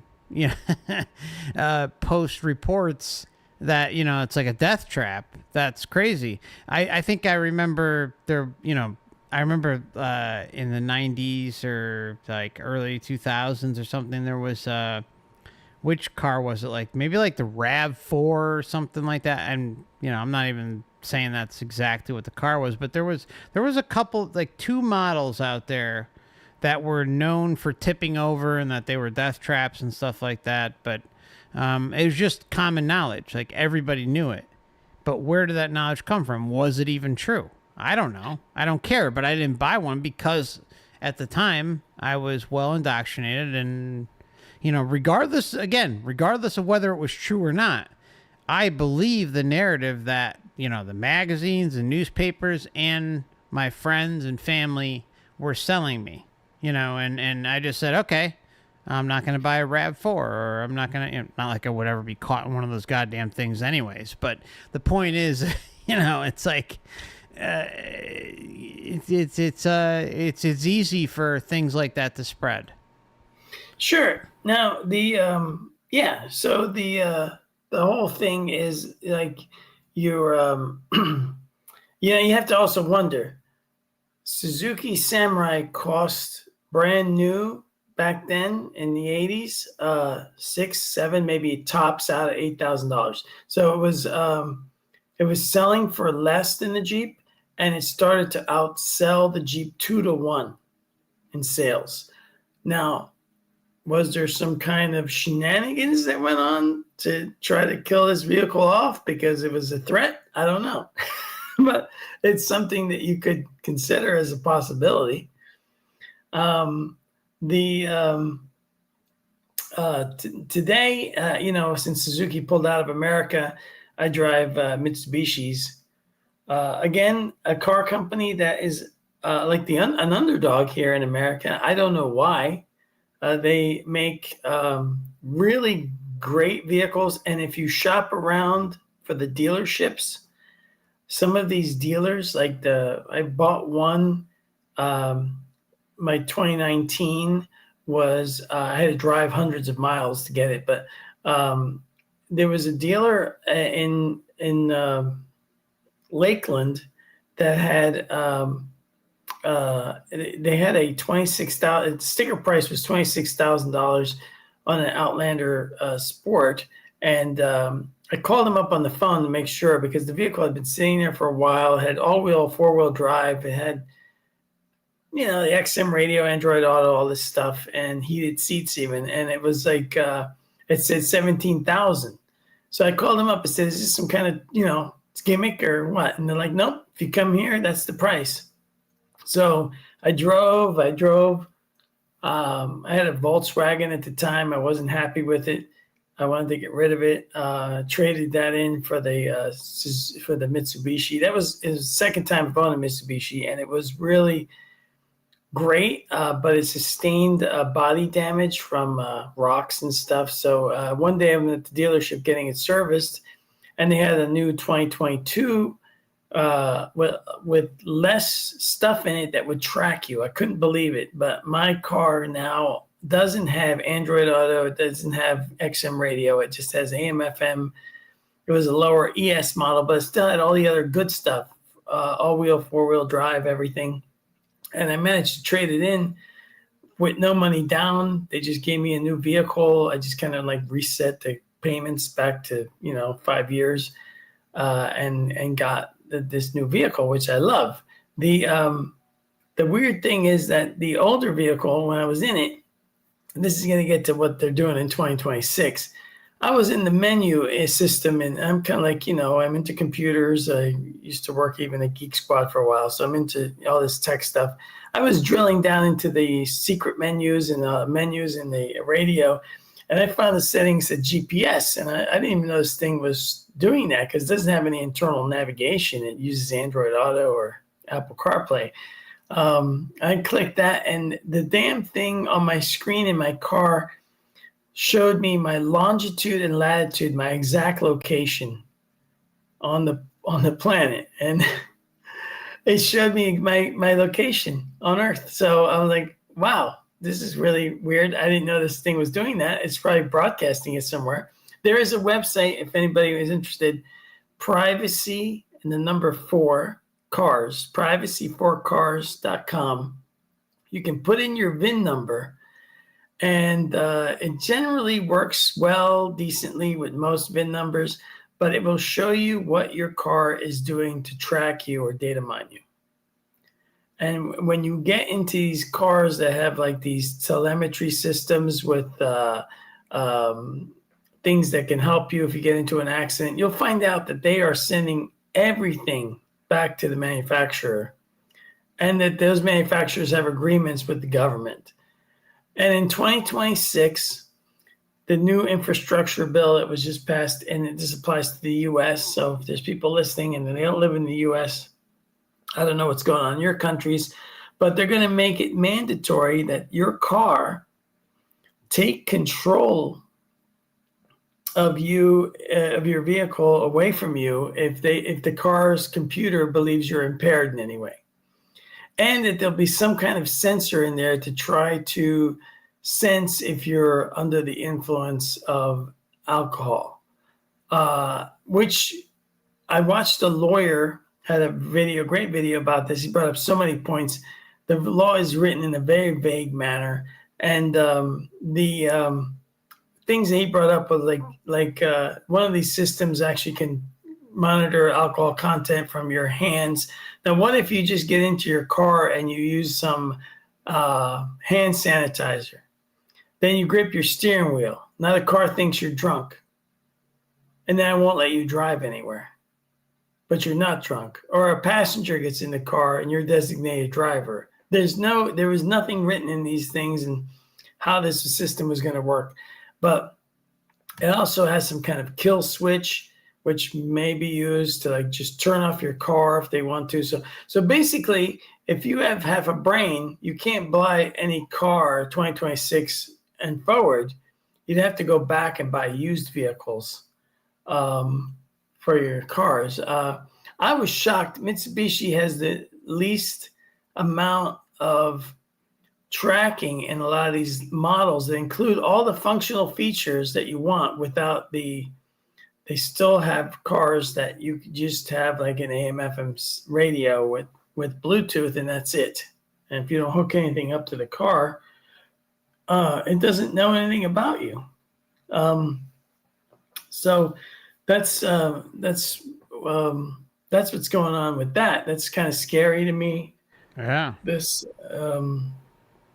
whole the car can take control, or it actually says in there like the car can stop if it deems that you're not safe to drive.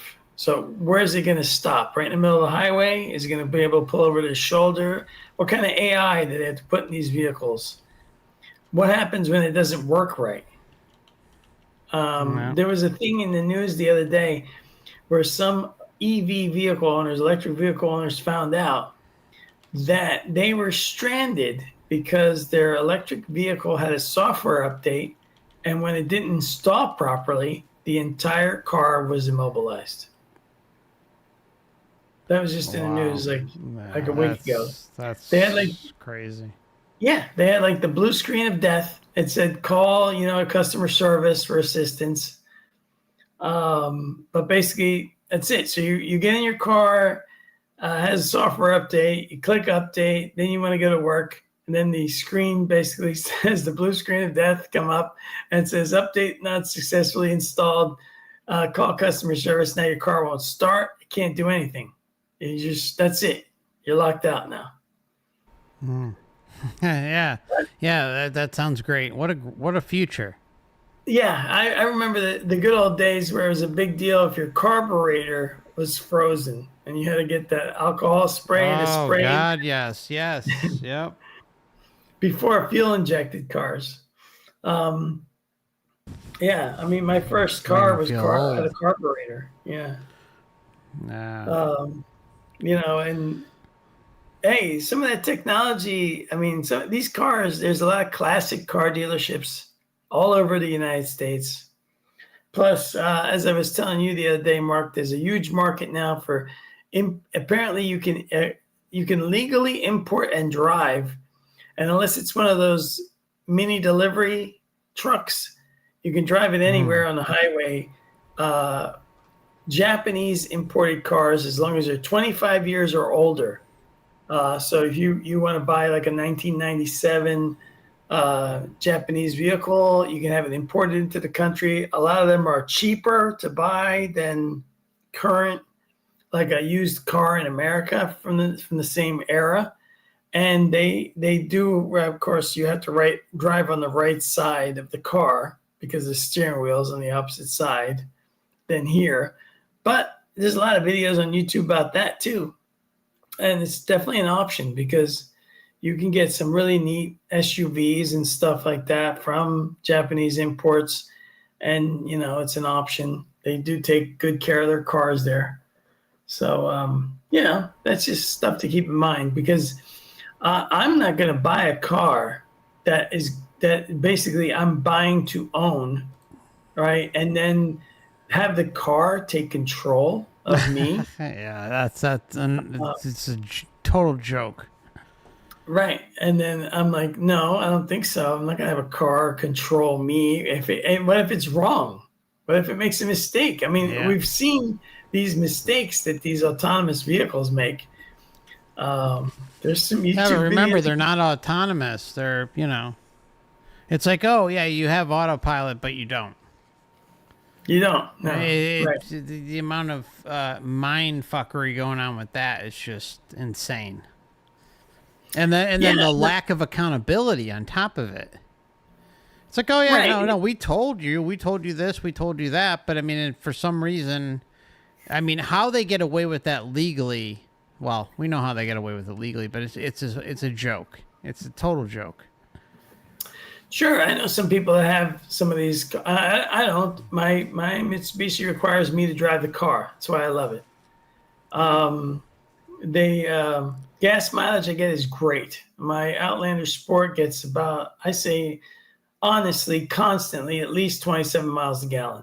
It has front wheel drive. You can switch it to all wheel drive or 4-wheel drive lock with the push of a button. It's so seamless. There's no like rattles or noises or anything. They give you a 10-year, 100,000-mile warranty. That's because they know the powertrain's not going to break. Otherwise, they wouldn't give you that warranty. They give you a bumper to bumper or 5 years, 60,000. A lot of the dealerships will simply add on top of that warranty more warranties for free when you buy these. And yet, Americans don't seem to be buying them. Sales at Mitsubishi are constantly low, and somehow they get like this. I don't know. I don't know what's wrong with people. I don't know I think of things in a more logical way. Like, hey, that's the best car, and this company cares about making good cars. I'm going to buy from them. When I bought my Suzuki's, I was really happy with them. I missed that I didn't buy the Samurai when it came out. That I had bought the Lies. I should have bought that car. It would be worth more now than when I paid for it when I bought it if I still had it. Ugh. Yeah, and that how that's like ridiculously rare. Like we were talking about this the other night. Like cars are like the worst investment that human beings can make. I mean, the last thing you want to do is dump a shit ton of money into a car because about 95% of the time they are losing value the second they leave the lot. There's no benefit to putting a ton of money into a car unless it's a classic, unless there's some sort of value attached to it, and it's like limited or limited edition or really old or high in demand or something like that. But other than that, there's just they're some of the worst things that humanity is like basically pigeonholed into investing in because they need to get to work, they need to get to the grocery store, they need to bring their children to school and pick them up from their their athletics and all that stuff. I mean, on and on and on. Yeah. Matter of It's fact, just one of those investments we're like completely cornered into getting. right. I just happened to be looked over at the comment feed. Somebody mentioned that the Suzuki, Suzuki still sells the same thing as a Samurai everywhere else in 194 other countries. It's called the Jimny. It was called the Jimny before they brought it into the United States, but they rebranded it as Samurai because marketing or whatever. I guess it was a better name for the American market. But the vehicles have, even the brand new 2024s still look a lot like, they still have that same look as the original 1970. Well, in 1985, it's funny because in 1985 you could have bought one of these things for about $6,000, and you can find a trashed one with really like just people have done stupid shit to them, like put stupid lift kits on them, cut the roof open to put a sunroof. I mean, just kind of mutilated the freaking car. Instead, just leaving it alone, like Suzuki made it, which was perfect, just like they made it. Didn't have to tamper with anything. And a lot of these things, you got to wonder, if somebody had a rollover accident, was it because they put a lift kit on it? Because when you put a lift kit on a 4x4, you completely alter the center of gravity of the vehicle. And the manufacturer didn't make it that way.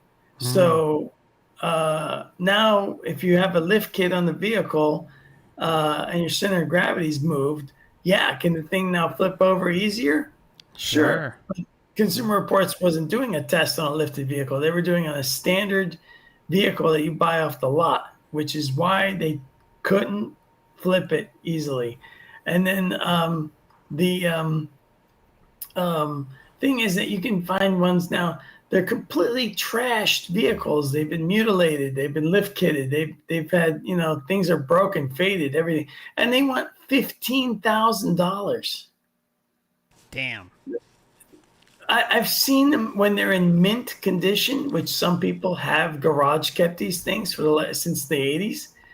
When they're in mint condition, some people are asking $18,000, $24,000, $30,000 for these things. Damn.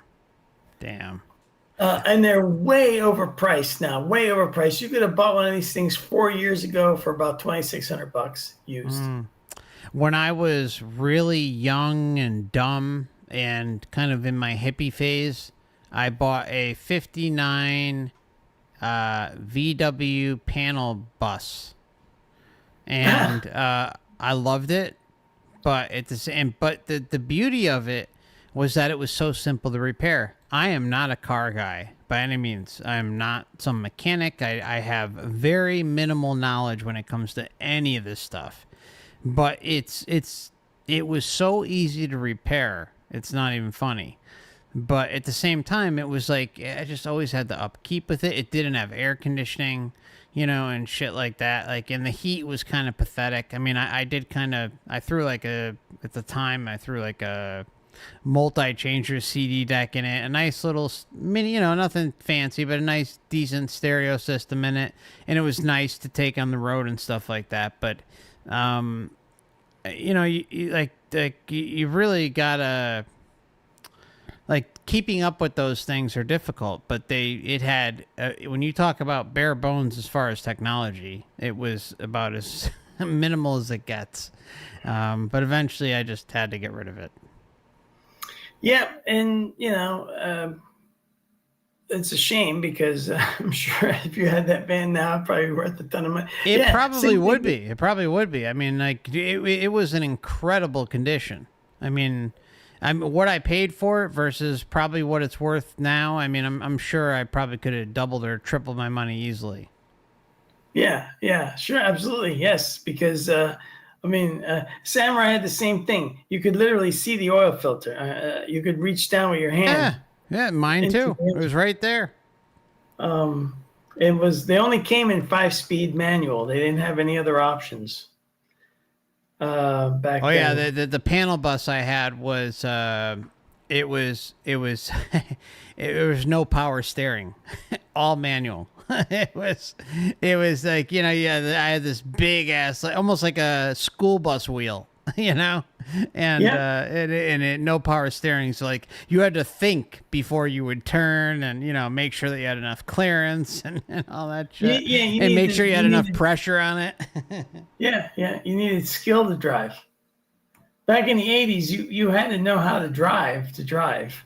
Not so much anymore. Computers are kind of guiding you. If you leave your lane, they tell you, or they straighten you out. Back in Yeah. the 80s, there wasn't even any anti-lock brakes. You had to learn how No, to you're pump, right. You're pump the right. brakes. Yeah. You had to pump the you had to I pump the remember brakes pumping them in the naturally. snow, man. The snow and Yeah, the sleet and all that stuff. Yeah. yeah. My Running in the 85 snowbanks. Yep, my 85 Mustang was rear wheel drive, and it had 210 horsepower back then in the 80s. 85, that was a lot. They would always compare it to the Camaro, and it always beat it by like half a second. It's just a little bit quicker. But I drove that thing in the north in snow. You ever try to drive a real wheel drive sports car in snow? No, and I don't want to. It was a challenge. There's no anti-lock brakes, no traction control, and Damn. the car was light on the ass end. It was light on the ass end, and if the locking differential was doing whatever, you if you accelerated too quick, the car's tail would start moving, left or right. It would start fishtailing. It was a challenge to get anywhere, and somehow I managed to go places and not get into any accidents. That's funny. That's funny. Like, yeah, I remember having the bus and putting bricks in the back of it to kind of weight it down, so it would stay on the snow and the ice better. Yeah, yeah. One day I used to work in a mall, and the maintenance guy, it was snowing, and I said, "Man, how am I going?" It was like really slick. It was a really slick snowfall, and I want to go home. And he said, "I'll help you out, man. Pop your trunk or hatchback open."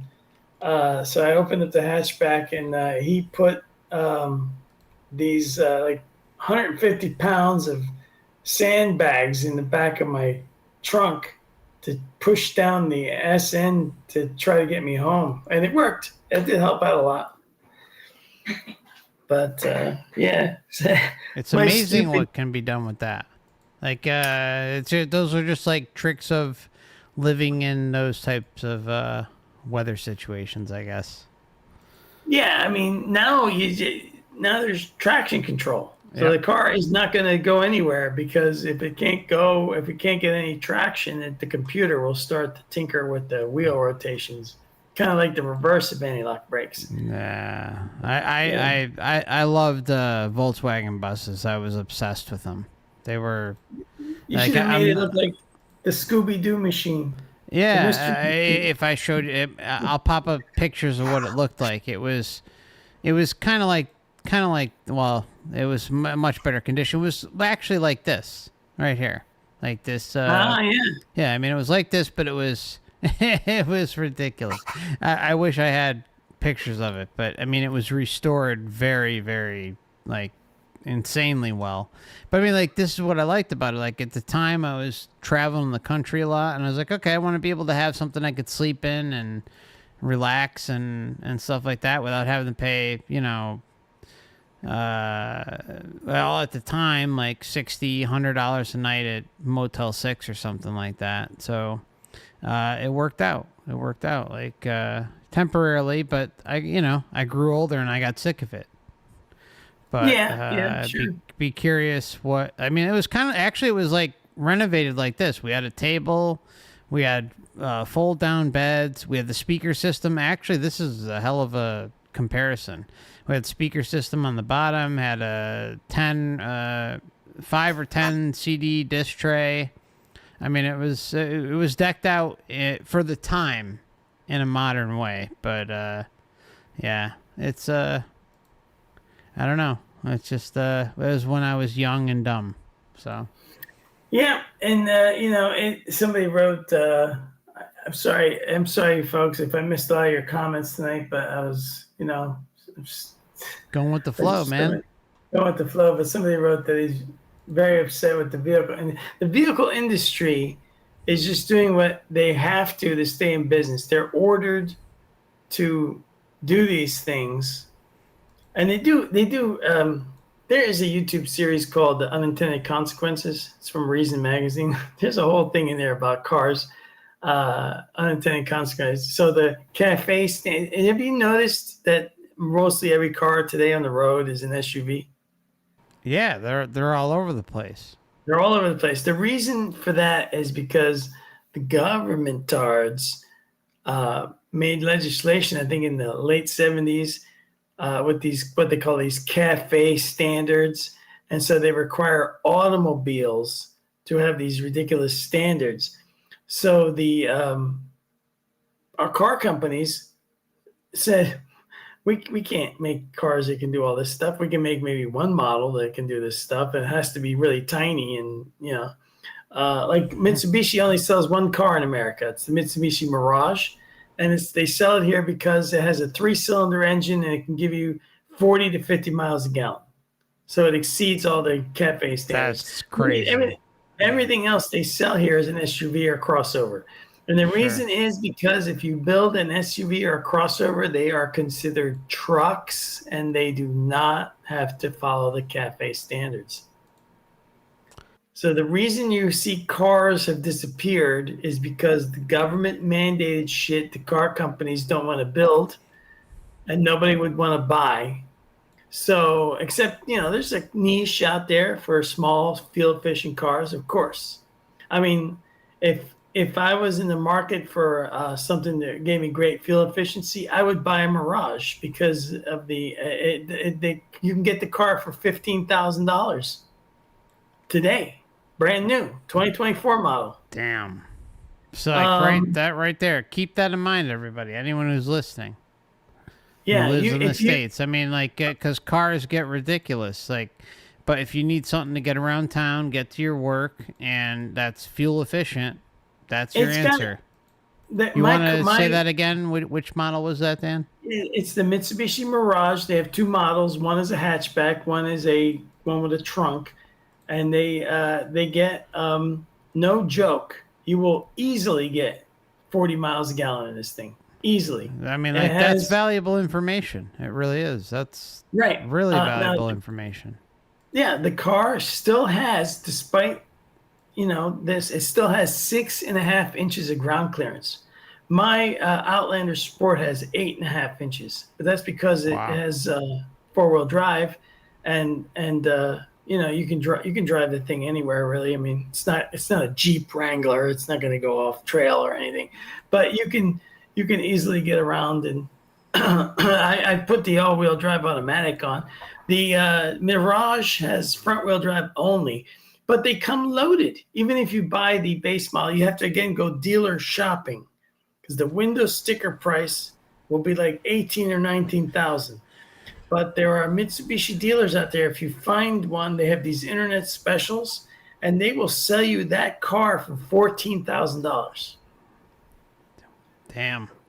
I mean, like, right? I mean, Christ. I mean, I personally like trucks, but, I spent almost double that. Yeah, right. Yeah. Exactly. So you can buy a brand new car for very little money in today's standards. And I know that people, it's a 3-cylinder engine. Well, if you look online, if you look on YouTube, the car has a good fan base. There's a lot of people that reviewed these cars. There's one guy's video I saw. He had 150,000 miles on it. He liked it so much he went and bought another one. But guess what? Mitsubishi said that by 2025, and I think this has to do with the 2026 garbage, they are going to discontinue that car in the United States. What a surprise.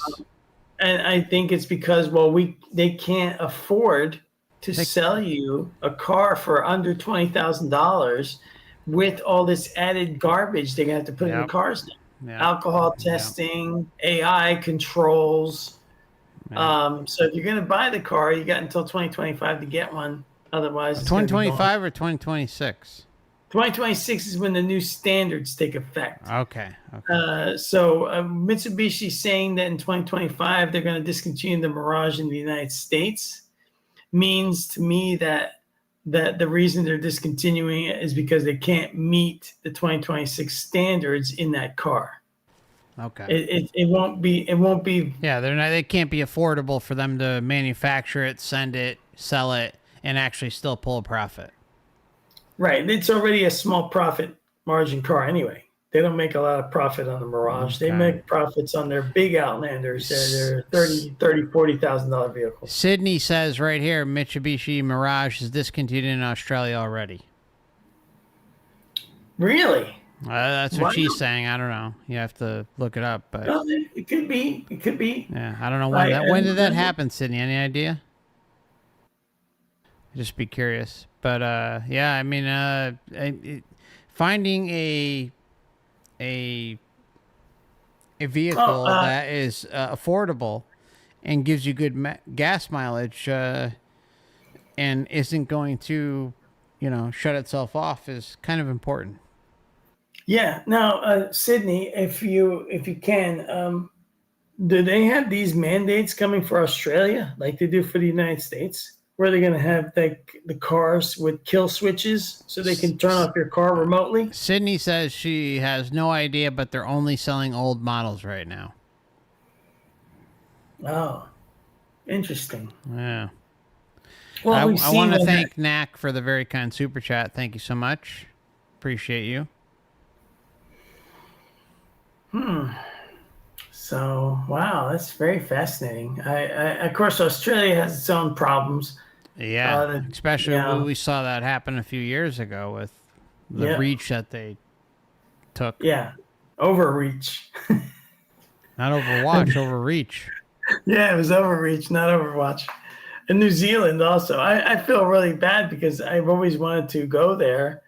I used to think these are places I wanted to go. Canada was been there a couple times, many years ago. And it's also a shame what's happened there. Oh, what's happened in Canada is disgusting. Yeah. Yeah, no, it's I got a funny story about Canada. There's a buddy of mine and he lives up there in Calgary, I think it is. And he went it's kind of a little unrelated, but just a funny story. So he the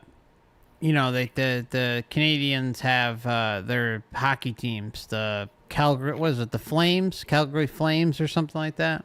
So he goes to visit France. This was maybe about like 4 or 5 years ago. He goes to visit France and shows up. He's not wearing anything Canadian, right? And people are the French are treating him like shit, like they're just rude and obnoxious and stuff like that. And I've heard this stuff in the past, and it's like, whatever's happening, who knows? But I mean, there's a pretty regular message that seems to indicate that the French are not fond of Americans. All right, but he was Canadian. Right. Okay, but they thought he was American, and so they were just rude and nasty to him. And then he said the next day he put on because he was like, oh, they're treating me like shit, so I'm gonna put on the Flames jersey. He puts on the Flames jersey, and everyone's treating him like, oh, welcome, glad to have you, great to see you. like everything changed all because of the shirt he was wearing. Yeah, I can relate to that story. I went to my parents are from Italy.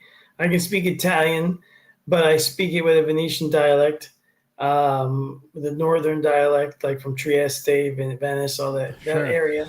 And when I was in Italy, I went there as a child a couple of times and as a teenager, and I was in Venice, and of course they assume they can tell from your clothing that you're American instantly. Yeah, and I was looking at something in one of the little kiosks in the square where I was going to buy something, souvenir or something, and the guy is gouging the prices, right? And I just started talking to him because we speak the same dialect, and he became so confused because I'm speaking like a local, but I'm dressed like an American tourist. He did not know what to do, so he immediately like lowered all the prices. Like he wasn't haggling anymore for the higher prices because he was just totally confused. Like, why does Big he look like sale an all of a American? sudden. Yeah, he looks like an American, but no, he's one of us. I always remember that. It was like, because I could talk to anybody there because I'm speaking their dialect. If I was in like Sicily and I spoke my Italian, nobody understand. I can't understand when they talk. I don't Sure. understand the words they're saying. There's like a proper Italian, which all like regular Italians can speak, but I can't. I can understand it, but I have a hard time speaking it because my dialect uses different words for things. Sure. Sure. And like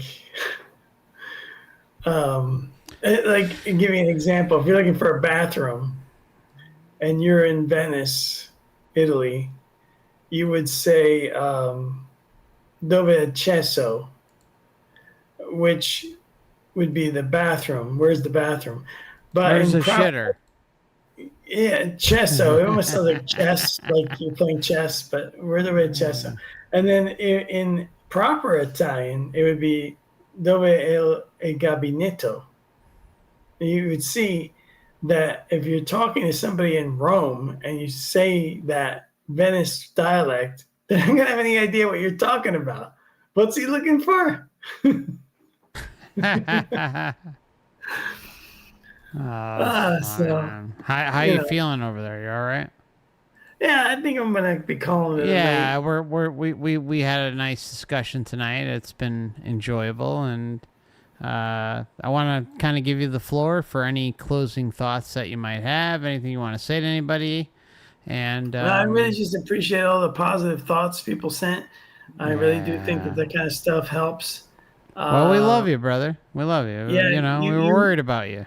yeah, you didn't mention any details, obviously It's for obvious reasons. not my position to do that. You know, But so you yeah, mentioned that I was going through something difficult, and yeah. I did get a lot of messages on my YouTube thing. I hope you're doing well. And I when I put out the explanation, and tonight I hope we've covered everything with that, Yeah, and so I think everybody we did. understands. Yeah. But I am doing much better, and I hope to get rid of this defibrillator next week. I hope. Mm-hmm. Because it is very difficult to sleep with a defibrillator attached to your body. Yeah, that's got to be a nightmare. Oh, yes. Yeah, it I is. mean, like, just like I remember, dude, I felt so bad for you when you were at the hospital and couldn't, and you're like, I just want to sleep my side. I wrestle back and forth, and like, it's just, I could just the amount of suffering you were going through. It's just killed me, man. Just killed me. Yeah, it was a lot. It Yeah. was also like to me it was also like proof that the human body is just really bad design. It's Yeah, it's a breaks shit. so It's a easy. shit show. It's like it's like a lemon. You know, Exactly. It's the compared to lemon. a It's the car. lemon report of the universe, the Yeah, right. multiverse. So, yeah, but thanks everybody. I really am humbled and I can't stress enough how I appreciate the positive support and everything that everybody did, and my family and everybody else, and you, Mark. Thanks for your Yeah, support.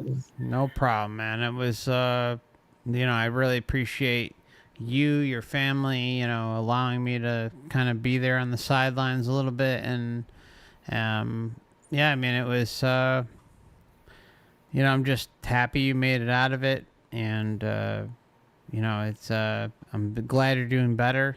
I mean, it was great to meet everybody, and you know, I have nothing but the utmost respect for you and your family. So Yeah. yeah. Yep. So thanks everybody. So I'm gonna close down the stream now Okay. for me here, and Yep. I just have to hit end stream on my Yeah, YouTube. just gonna hit end stream. I'm gonna do the same, and I'll be over on the Truth and Gaming channel. Gonna be playing a little Witcher 3 just for some fun. So anyone who wants to join, the links in the chat, and don't forget to join Dan over at Overwatch channel on YouTube, Overwatch Project on Odyssey, and OverwatchProject.com is his website. And if you are looking for further links, you can find those in the description. He also has if you'd like to support his channel, it's always appreciated but never expected. You can find those a Stripe link and a Buy Me a Coffee if you have that. So thank you, everybody. Thank you, Dan. And, I'm just glad you're doing better and look forward to having many more conversations in the future, my friend. Yes, thanks. This was a great podcast tonight. Thanks everybody. Thank Bye you. bye now. All Bye. right. Take care, everybody. Bye. We'll see you soon. Bye. Bye bye.